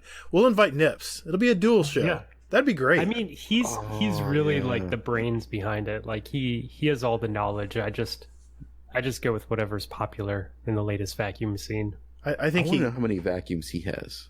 Oh man, He has a lot. He doesn't have kids. He doesn't really have a lot of expensive hobbies, so they're just everywhere at his house. I think he has That's something amazing. to say. I think there's something deep inside he wants to say about vacuums, but he just won't come out and say it. So we'll have to plan that next year. We'll have to plan that, definitely. Continuing on, Burning Wing also has another question. Okay. After utterly destroying the stripper pole in Albuquerque, do you think there needs to be new safety initiatives to keep that from happening again? If so, how would you implement them? Oh, will it be ladder friendly for our vertically challenged? So it wasn't that the pole wasn't safe. It was that we were misled by the owner. I got a text that specifically said the pole has been tightened, is good to go. Be safe, don't hurt yourself. Like the day of, like within an hour or 2 before we showed up, she specifically texted me and said, we checked it out, it's all tightened up, it's good to go. The stripper pole that they had in that house is a tension type of thing. Oh, Me being me, like we walked into the house, I threw my bags down, I walked by the room, it's sitting there, I walked into the room and I jumped on and did like 2 spins around it and it just slowly started tipping over. I wish I was there to see that. And the way that it's like kind of like how a shower curtain rod works with tension, like twisting it. Right. It's slightly more complicated than that, but that's the basic gist of it. And then there's like the shaft has like the ability to rotate a little bit, so you can kind of lean it up against something and then tighten it down. And it was a fucking bitch to get it back up to the ceiling. Like it just did not want to go straight, and we had to like actually loosen it and drop it down like 4 to 6 inches Wow. to get it straight, and then raise it again. Gotcha. And it took us way longer than it should have to put it back up. But then once we did that, we're just like, okay, it's off limits for the rest of the weekend. Like, Oh my gosh. it's obviously not set up right, and we don't need to pay a damage deposit, so we're not even going to mess with it. You know, and to add to that, Burning Wing, I think we need to consult the safety czar. See what he has to say about it. It's probably a good idea. Yeah. All right. That's funny. Last Twitter question. Go for it, Hazel. All right, so Burning Wing again. For your chili, do you like it thicker, as God intended, or do you prefer it thinner and more watery, like apparently some heathens do? Watery chili is just called soup, so I make my chili appropriately. There you go. We're kind of sore about the soup topic from last week. Is soup, or is chili soup? I mean, That's in the okay. same way that a square is a rectangle. Okay, I get your logic there. Oh my God, you're gonna derail so many podcasts with these shit. Well, that is it for the Twitter portions of our questions. Hazel, why don't you go and get us started on the regular podcast questions? Let's start with that, and let's go with the ones for specifically Fluffy first. So RNG Gatr, Oh, God. apparently the one and then ... I'm assuming only or real Gatr. Yes. Yep. Yeah. I'm guessing that's you, Gatr. Anyway, Yeah. question for Fluffy. Now that you have had both Gators on your podcast, which one is better, and why is it RNG Gatr? Go ahead, Fluffy. I think that they're both great in their own unique ways. Thank In you. the same way a square is a rectangle. Yeah. Just like a square is a rectangle. Good answer. I thought that was going to go so differently. Well, thank you. Thank you. I know I'm the new guy on the block. I get that RNG Gatr, but you know what? I believe there's enough room for 2 Gators in all these discords, so I'll leave it at that. Nice. So, Agent H, question for Fluffy. Have there been any further talks to partner with Mondo Disc Golf to create a Spruce Juice shirt? If so, will you be looking to sponsor any amateur disc golfers? I might know a guy. You know, anytime Justin wants a design, he knows where to find me. I don't think I'm that good, but I'm more than happy to try. As far as sponsoring, we are currently working on sponsoring a podcast, and once we get that figured out, then I'm sure that we can take all of our millions of podcast dollars and sponsor people too. No, it's funny, man. Like the way that Nips and I kind of approach content creation and everything is like we throw all the money that we get at like league and weight loss comps, and however we can give back to like the people that we play with and game with and lose weight with and all that stuff. So that's just kind of been our focus. It's just the people we are. Good stuff. I'll go with the next one here. I'm just kind of picking them out here, the ones that go to Fluffy. Question for the doctor, and this is from Dadbod Link. What size ring do you wear? I mean, with a name like Fluffy Fingers, or are they actually fluffy like a plushy bunny? I have no idea, but it is smaller than it was before because my wedding ring no longer fits and is currently up for consignment sale. And when that moves, then I'll be buying myself a silicone one. What do you call more than one chicharron? Bananas? I don't know. That was from AKA Gear Dad. Chicharrones? I don't know. Chicharroni? Okay, I got this one. This is from Admiral Nips. Okay. Say you've lost a lot of weight over the past year and you decide to hit the stripper pole. Are you surprised that it breaks on the first rotation, or did you sort of know it was going to happen and went for it anyway? Hey, I got 2 full rotations and they were pretty great. I mean, this is not like ground level. I went all in, jumped up high, and I had some good rotations on it.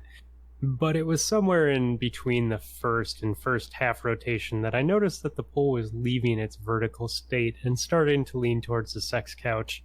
And that's when I decided to abandon said pool and land on my feet and then process the fact that it just fell over.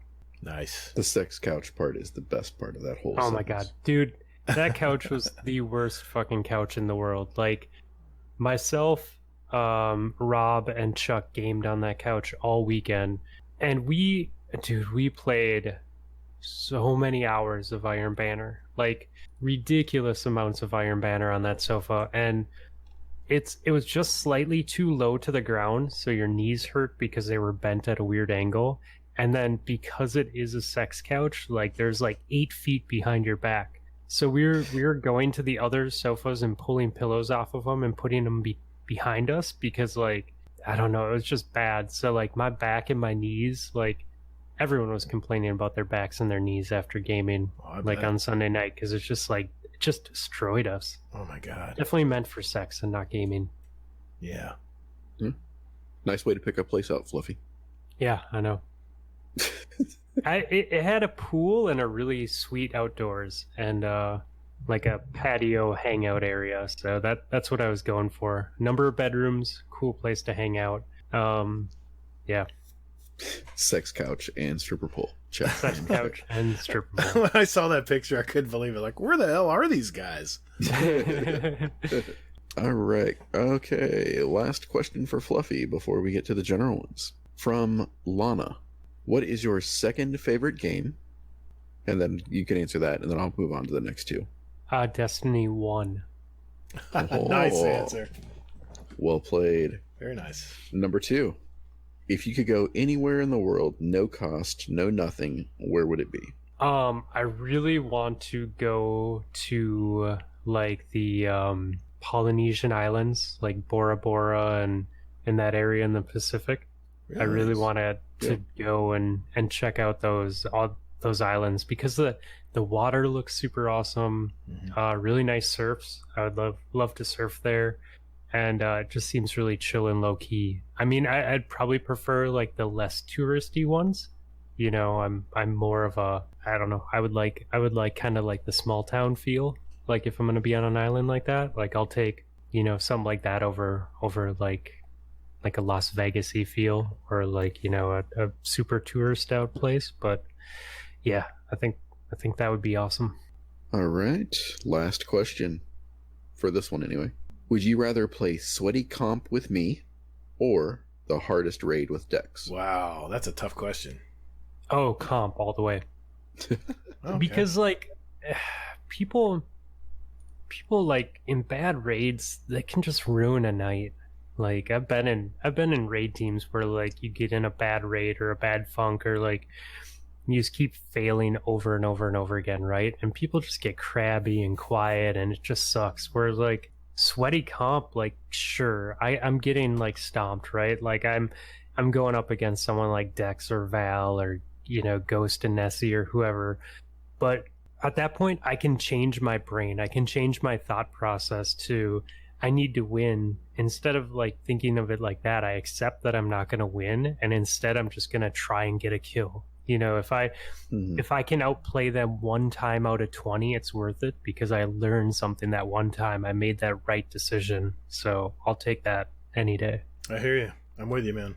There were actually 3 quick questions addressed to Fluffy here. I just want to knock these out real quick. AKA Gear Dad had another question. He says, where do you draw the line on too many colors for a shirt? It's not the amount of colors, it's the color composition. So just because something's bright and colorful doesn't mean it's good. It has to flow together. It has to complement itself, and the design has to work. So there's more to it than just colors, Jay. Well, speaking of Jay, he has 2 more questions. One is, how many Starbucks are there on your drive to and from work? Oh man. You know, I don't know, but tomorrow morning I will make a point to call Rob every time I pass one. Oh. Okay, it must be an inside joke. Do you know the about. last 2 numbers of his phone number, by the way? Yeah, I do. Wow. Oh my gosh. And lastly, how long will it be before you can have Mexican food again without unfairly comparing it to, God, I hope I don't mispronounce this, Burqueños cooking. That is what the Albuquerque folk call themselves. So, fun fact, I made chicken tacos tonight for my family, and it was a green chili spiced slow cooker chicken. So it was like shredded chicken with a really good green chili seasoning to it, and it wasn't quite Albuquerque quality, but I would still give it an A. God, I'm getting hungry, aren't you, Hazel? Whew. Yeah. Besides it being almost 1 o'clock in the morning, yeah, sure. And one more question was to Fluffy, and we'll knock out all this. Should be the last question to Fluffy. It's from, of course, Admiral Nips. Is it tiring measuring your life successes by each session's KD? No. I thoroughly have a problem with it and enjoy it. It just, I don't know what it is, man. It's I think it's the same thing that draws me to running. Like, running is one of those activities where you have the ability to, like, mentally push your body past its physical limits. So your body will be saying no, but your brain has the ability to keep you going, you know, where you think you're done and all of a sudden you've run 2 more miles than you thought was possible. I think Crucible is that same type of challenge. Like, if I die, I can realize that it was probably something that I did wrong and something that I could have done better, and I could have played it better. And so I think that mental challenge of trying to figure out the correct moves to win the engagement is won't get old. Well said. All right, Hazel, where do you want to pick from? All right, so I'm just gonna go with the oldest one. Okay. So, from Mrs. Hazelnut, what are you all going to be for Halloween, and what about your kids? Well, I'll quickly answer that one and say I'll be at the movies. I will not be passing out candy because my kids are grown up and I don't need to sit out and, when I have grandkids, yeah, I'll do it. But that's an easy question for me to answer. Nice. For me, I don't know what I'm going to be. I'm torn between either shaving my whole beard off and my goatee and leaving my mustache and going as one of the guys from Super Troopers. I love it. Or my daughter wants me to either go as Sebastian the Crab from The Little Mermaid or a unicorn. Okay. Nice. Yeah, the dad life.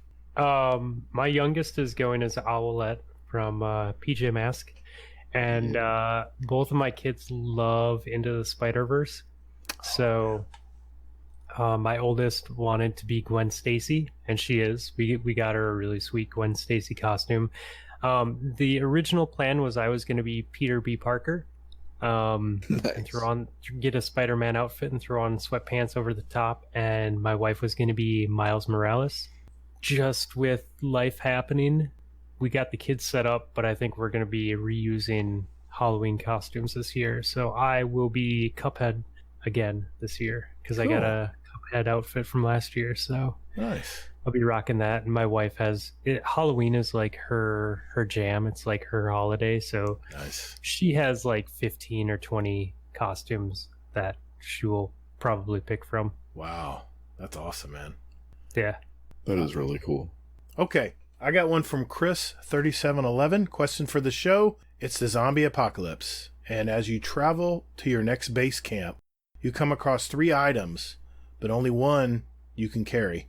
Which one do you choose? Number 1, a large box of Twinkies. Number 2, a 6-pack of your favorite beer. And number 3, a few cans of Spam. What do you guys think? What's a few cans of Spam? Like, I mean, like, how many is a few? Good question. 3? I guess a few would be 3 or more, right? Yeah. So I guess a minimum of 3. Yeah, a minimum of 3. Okay. Are we just going to go with 3? Because it makes a difference on my answer. I'm thinking of long-term energy. So yeah, let's just say there's 5 cans of Spam. Okay. I don't prefer Spam over those other choices, but I would go with it because that's the smart choice in a zombie apocalypse. I think, Twinkies are great and all, but they aren't going to fill you up. So even a large box, you're going to go through a lot faster than having like a protein like a Spam. Yeah, that's where my thinking was exactly. Yeah, sadly, I'd agree. Yeah, I got to be prudent here. I mean, I want to survive, right? Right? Like you're going to have to fight off zombies or run or whatever, and You need muscle. sugar's not going to do you any good, and beer's just going to make you stupid and die. So. Mm-hmm. All right, question from Uncle Scumdeath. Now, this is the question, probably one of the best questions that we're going to have on here. Okay. Your favorite 80s crush? Can we say 80s or early 90s, maybe? How about 1989? Because I'm just trying to think, okay, yeah, I got my 80s crush. No one's going to fact check you. Don't worry about it. No, I got my 80s crush. Okay. Yeah, for sure. What you got? Winnie Cooper. Oh, yeah. Well, that was a good one, yeah. Yeah, she's an honorable mention for me. Yeah. Yeah, I had so many crushes. For me, I would have to say Cindy Crawford. You guys know what mine is. I've already told everybody mine. Phoebe Cates. Yeah, and Jay, you can't have it. Sorry, bud. I already claimed it. You can't have Phoebe Cates. It's mine. You know what? Let's keep on that same path. Uncle Scumdeath also has a question. He says, what is Britain's greatest export to America? And he says, I bet someone says Gordon Ramsay. No. You would be wrong. Let's see. What have they given us? McLaren. I'm on the same path. I was going to say Triumph Motorcycles. Yeah. Very good. I was going to say the Great British Baking Show. God, my wife loves that show. I don't get it. I don't get it. And I watch Gordon Ramsay cooking shows, and you would be wrong, unfortunately, Uncle Scumdeath. Sorry, bud. We could do a runner up to Well, Easy would say Gordon Ramsay. Yeah. Easy, what do you There you think? go. What did you say? Gordon Ramsay? Yeah, okay. That's what I thought. Yeah. I'm gonna give honorable mentions to Lotus. Because they I guess with them and God, what was that other small ass car from the 60s? Jaguar? No, MG. Oh, yeah. Between those two, they birthed the Miata. So, honorable mentions for that. Sure. Picturing one car humping another car. No, I'm just kidding. Yeah. Yep. Wow, there are some really good questions here. Mm-hmm. We're kind of looking through the glass case at the bakery and going, "Ooh, those look good too." Yep. Yeah. Well, I don't know. I think this one might actually be for Fluffy though. The Admiral Nips one. Okay, go List ahead. in order from best to worst: the Dreaming City hand cannon, the Forge hand cannon, the Leviathan hand cannon, and the Menagerie hand cannon. Oh, If you want to answer this seriously after pronouncing all of these guns, assume the curated role.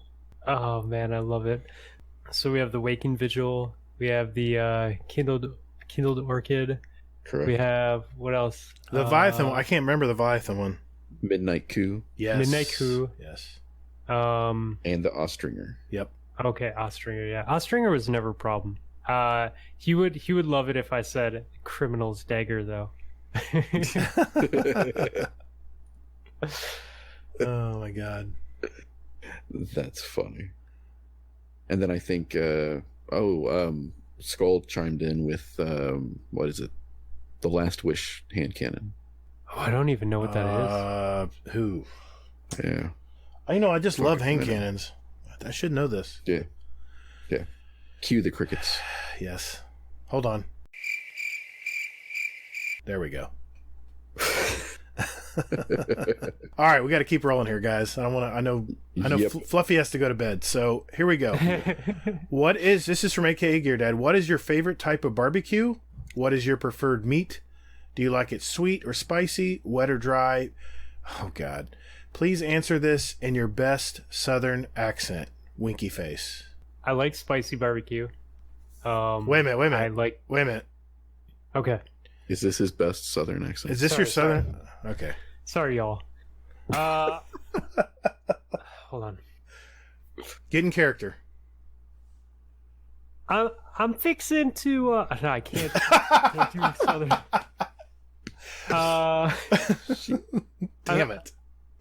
Yeah. I had a soundbite waiting. Yeah, shit. I can't do Southern right now. Why can't I do Southern? I'm fixing to like barbecue sauce though. I don't like the dry rub shit. Spicy, yeah. I just want the meat done well, right? Like as long as it's done right, I'm happy. So, pulled pork is great, brisket is great, chicken's great, but it has to be cooked right. If it's not cooked right, it's not there. Yeah. But I like all barbecue. All right, Hazel. I'm recording and ready to get this one. Go for it. Oh, for fuck. All right. Well, luckily I've had practice doing a Southern accent for the past 2 nights. That's right. That's right. Yeah, exactly. All right, y'all. Well, my favorite type of barbecue is going to be brisket. I like it sweet and spicy. I like it wet. And there you go. Oh, shit. Very, very, very good. Damn, it's my turn. Okay, I can do this. Come on, Gatr. Gatr doesn't realize he's already in the South. Yeah, but Florida's not the South. Yeah. Florida's not the South. All right, y'all. In Orlando, the way we eat barbecue is sliced beef, wet and sweet. That's how it is. Dude. That's amazing. Okay. All right. Let's keep moving. All right. Drafty, what beer have you had that is the hardest to pronounce? Ooh, probably one of the ones from like one of the ones that Nips likes, like Le Fin du Monde or Tres Pistoles. That's all I can think of right now. Hogarden. I'm like Jay. I don't drink a lot of beer, so I'll just pass on that one. Okay, next question is from Dadbod Link.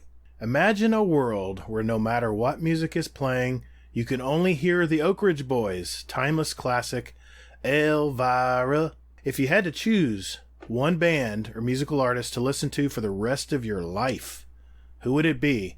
And he also adds, alternatively, you could choose a single compilation album if that suits you better. I mean, if I gotta listen to the same artist for the rest of my life, then I'm probably gonna go with something without lyrics. So I'd probably go with like a DJ or something, like a DJ Shadow or DJ Qbert or some sort of hip hop DJ like that. Mm-hmm. Or just like someone who makes beats like Ant from Rhymesayers, because I'm less likely to get annoyed by like instruments and music in that sense. But if I have to hear the same lyrics over and over again, I think that'd get old way faster. What do you think, Hazel? I think I'd have to go with aside from Fluffy's answer of that would be ideal, but I would probably have to go with the White Stripes, because they're versatile enough, or Jack White maybe, just so that it's versatile enough where it could be country, it could be rock, it could be blues, it could be whatever. Yeah, they have a great sound. It's the key they play everything in, I think. That's what throws everybody off. For me, it's going to be Yes. I mentioned Leave It in my song choice last week. They have tons of songs that just have great long instrumentals that are just beautiful. I guess if I had to listen to one artist for the rest of my life, that would be the one. All right, Hazel, what you got next? What is the best coffee creamer from Skull? Oh, God. Hands down, it's either the mint ones or the vanilla stuff. I can't believe I'm saying this. Plug your ears, Hazel. It's it's hazelnut. It's my favorite. Oh, yeah, you like a little hazelnut in your coffee, do you? Yeah. Yes. I'm not gonna repeat that, but yes. Yeah. I drink my coffee black. Yep. Let it. Exactly. Black, like my wife likes her men. There we go. Oh my gosh. All right, we're almost to the end, guys. Almost to the end. Hang in there. Let's go with this one from Chubby Wizard. Do you guys add anything to your chili when you eat it? I have a friend who adds Fritos, sour cream, cheese, raw onions, and yellow mustard. Another guy I know puts peanut butter on toast and dips it in the chili. What do you guys think? I think it kind of depends on the chili, right? Like the chili and the scenery, right? Because you can have like chili dogs, right? Those are good sometimes. Yeah. You get a good chili dog going. True. But let's assume that I'm making the chili, so it's my chili, right? Basically saltine crackers, man. At one point in my life, I was all about adding like like cheese to it and sour cream and all that stuff, but I think just with the diet and just cutting things out over the past year or two, I just make really spicy chili and saltine crackers with it.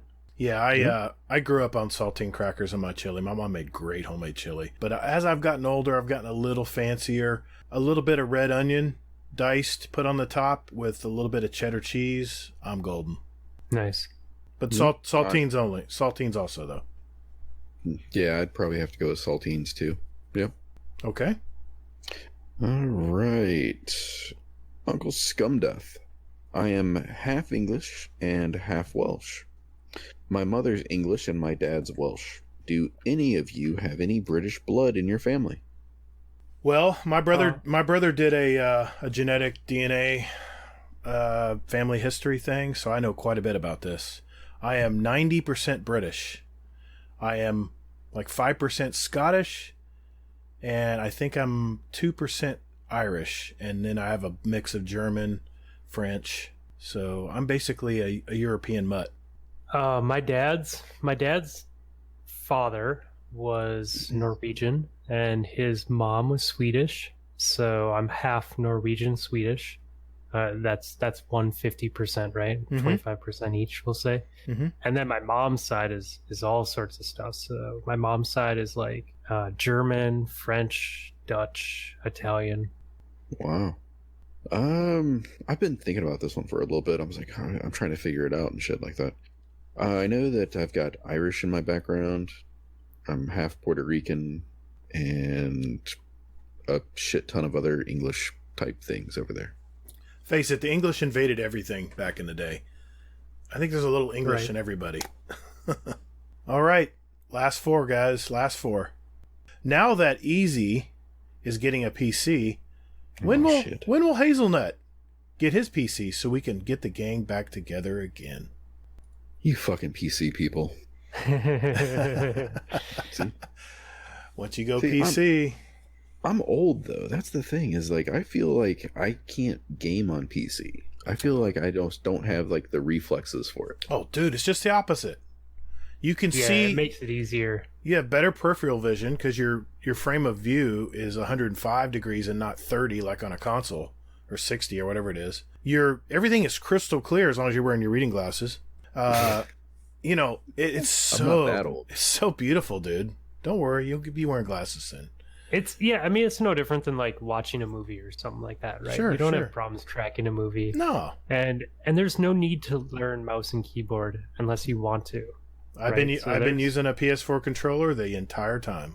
Yeah, like my buddy Hippo joined the Master Race recently, and he plays controller because that's what he knows, and he does well with it, So yeah, my carpal tunnel is really bad. I can't really do mouse and keyboard for very long.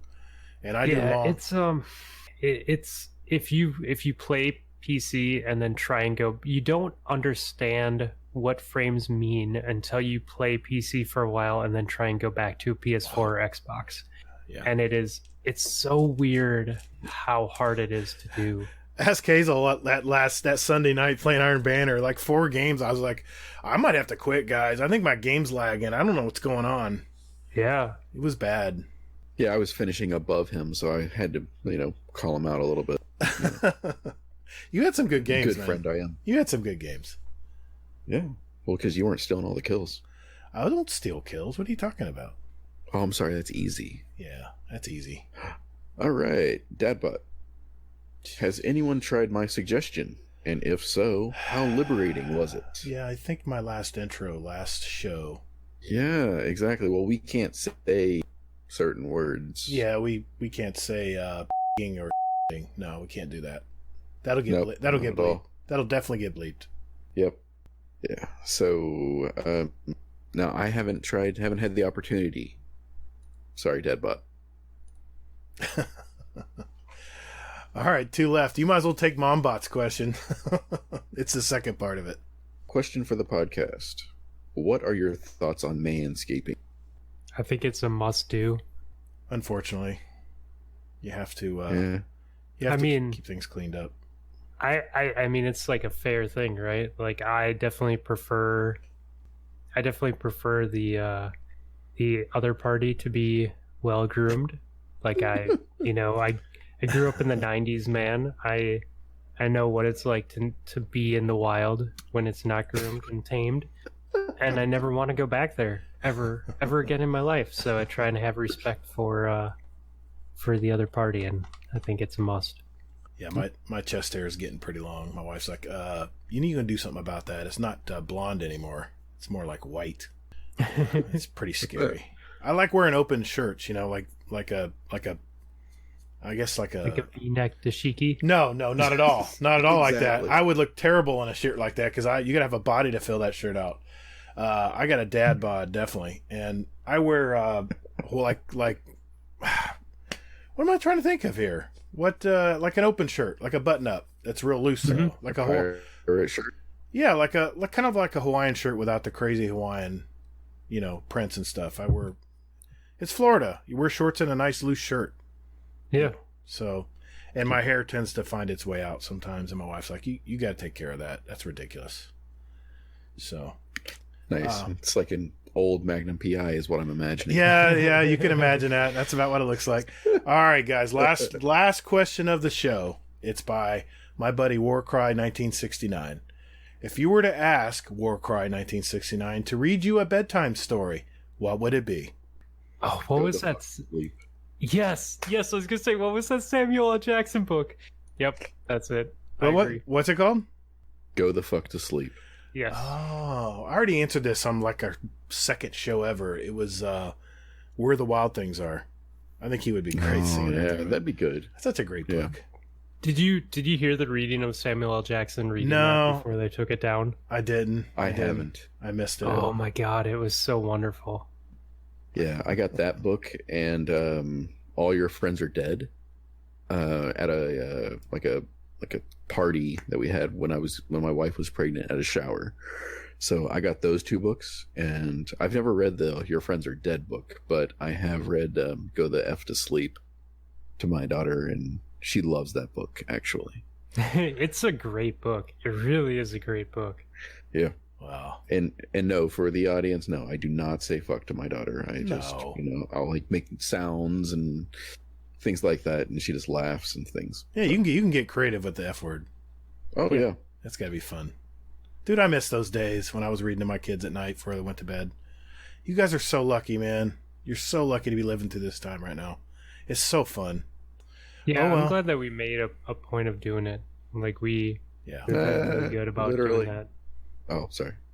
Well, once you read your kids one bedtime story, then you're going to have to do it every night for the rest of their little lives. Yep. So it's a ritual. Yep. So, And I'm okay with that. yeah. Well, hey guys, thanks for hanging in there, Fluffy. It's a long night, man. Yeah. I know. it was fun. I know you got to get some amount of sleep tonight. So let's move on to our last segment where we pick our songs for our Guardian Down Spotify playlist. Thanks again, guys. Only 1 minute left. Hey, great questions, everybody. Thanks for submitting them. I tell you what, there's a lot of love in this community for Fluffy Fingers. There were a lot of great questions to him tonight, and we were glad we were able to pass those on to him. So our final part of the show, we're going to pick our songs for our Guardian Down playlist. Just a little sprinkling of what all of us like, what we like to listen to, and we invite you to listen to it as well. Just search for Guardian Down Cast playlist on Spotify. Hey, Fluffy, you're our guest of honor. Yes. You go first, man. All right. I have two songs for you guys. Both have been on my list of songs to add to my own playlist, and I thought that they were both good ones. So first we're going to go with Dinosaurs Will Die by NoFX. I thought it was appropriate. It's about a kid and his parents being hip and cool and doing all the things that parents shouldn't be doing. So it's not just a punk song. It's got some pretty entertaining lyrics. So I hope you guys enjoy that. Absolutely. And the second one that I'm adding is Gasoline by Prof. He is a local hip hop artist from Minnesota, rhyme sayers. He's got a unique style, and I don't know, it's just a good beat and kind of a earworm type of song. It just gets in your head and gets you bobbing. So kind of two different spectrums of music that I wanted to add tonight. Yeah, that's awesome. I love local music too, so I can't wait to hear those. Awesome. I'm gonna pick Easy's. Even though Easy couldn't make it tonight, I said, dude, still give us your songs. And by the way, we're over 100 songs now on our playlist, so we're growing fast.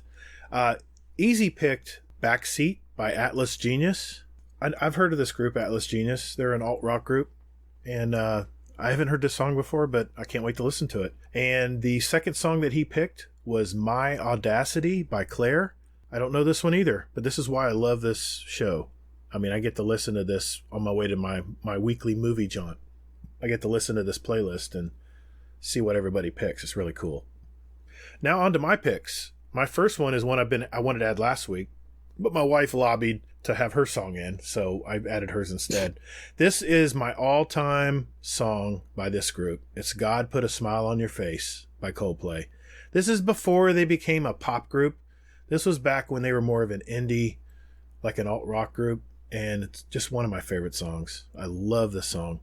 Once you hear it, you'll know why. So, and my second song, I changed it to last minute because I heard it on an old CD mixtape I had, or mixed CD I had today in my truck. It's from 2009. It's a group called White Lies. They're probably a one-hit wonder out there.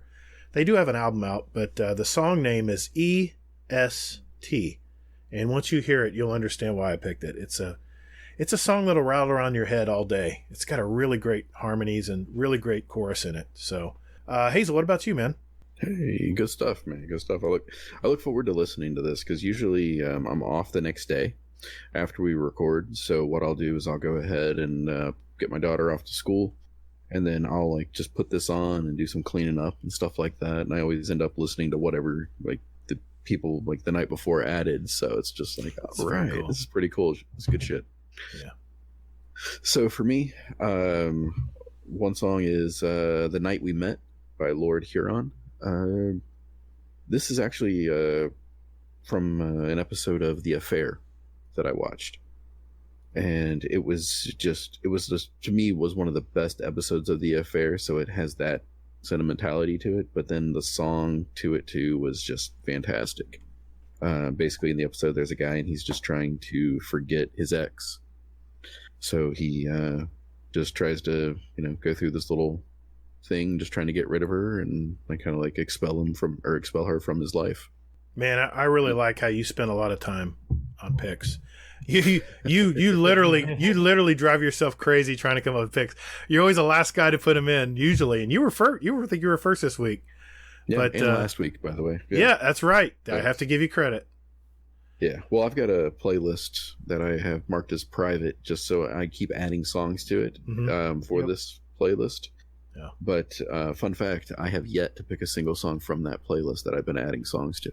Really? It's funny how that works, isn't it? I have a Google Docs list of songs that I want to add to the playlist, and it's very 50-50 if I actually pick something from it or not. And it started one or two songs, and I bet there's 80 songs on there now. Wow. Yeah, that's where I'm at right now. Yeah.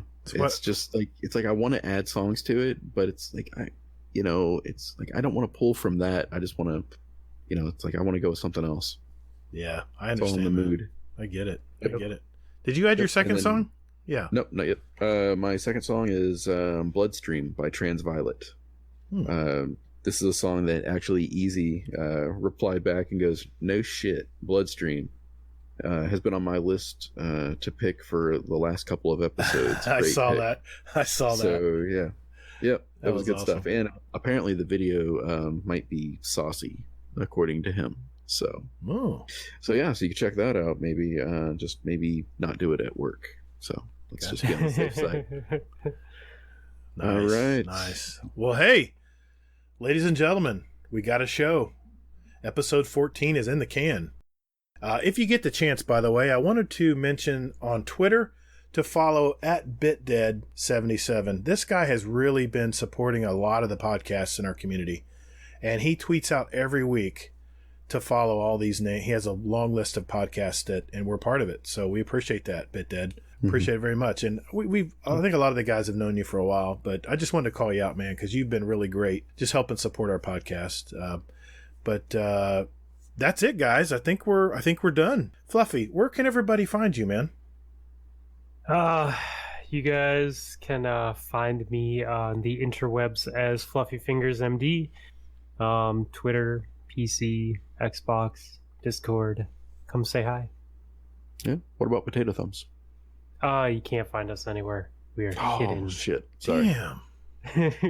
Sorry, I forgot the secret handshake. Yeah. Yep. And passcode. Three knocks and a long knock, right? And a donation of $5. And how many dicks do you have to hold to get that? So many. The Hazelnut on Twitter, HAZELNT, and Hazelnut on PlayStation 4 and Xbox. You can contact me via the Twitter at Todd the Gatr. You can also find me on YouTube, Steam, and PS4 as Gatr, GATR underscores in between, and Gatr space GDC on Xbox. I occasionally stream and I put some gameplay vids on there. In fact, I'm still adding different layouts and different setups in Crucible, and I post little, 10-minute one game episodes in there. So check that out if you want to see what's working and how embarrassing I get owned using something I'm not supposed to. Anyway, you can also find us on iTunes, Spotify, Google Play, Podbean, Stitcher, hell, just about anywhere you can find a podcast. Whatever your favorite podcast app is, you can find us there. And also you can email us at guardiandowncast@gmail.com. We're on Twitter at guardian_D_cast for any show questions or anything you want to just say hi. We have a Discord as well. Just search for Guardian Downcast, and I'll, of course, post a permanent invite link in our show notes where you can all find our great and wonderful Discord. So thank you all so very much for listening. And later, Guardian. Have a good one, guys. Toddles. Damn it. Peace.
Tonight, we're going to get to know about Fluffy, of course.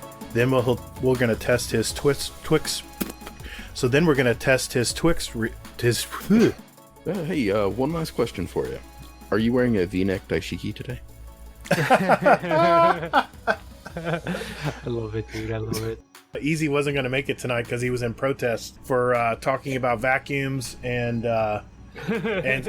he's revolting against people who don't believe in seasonal beers.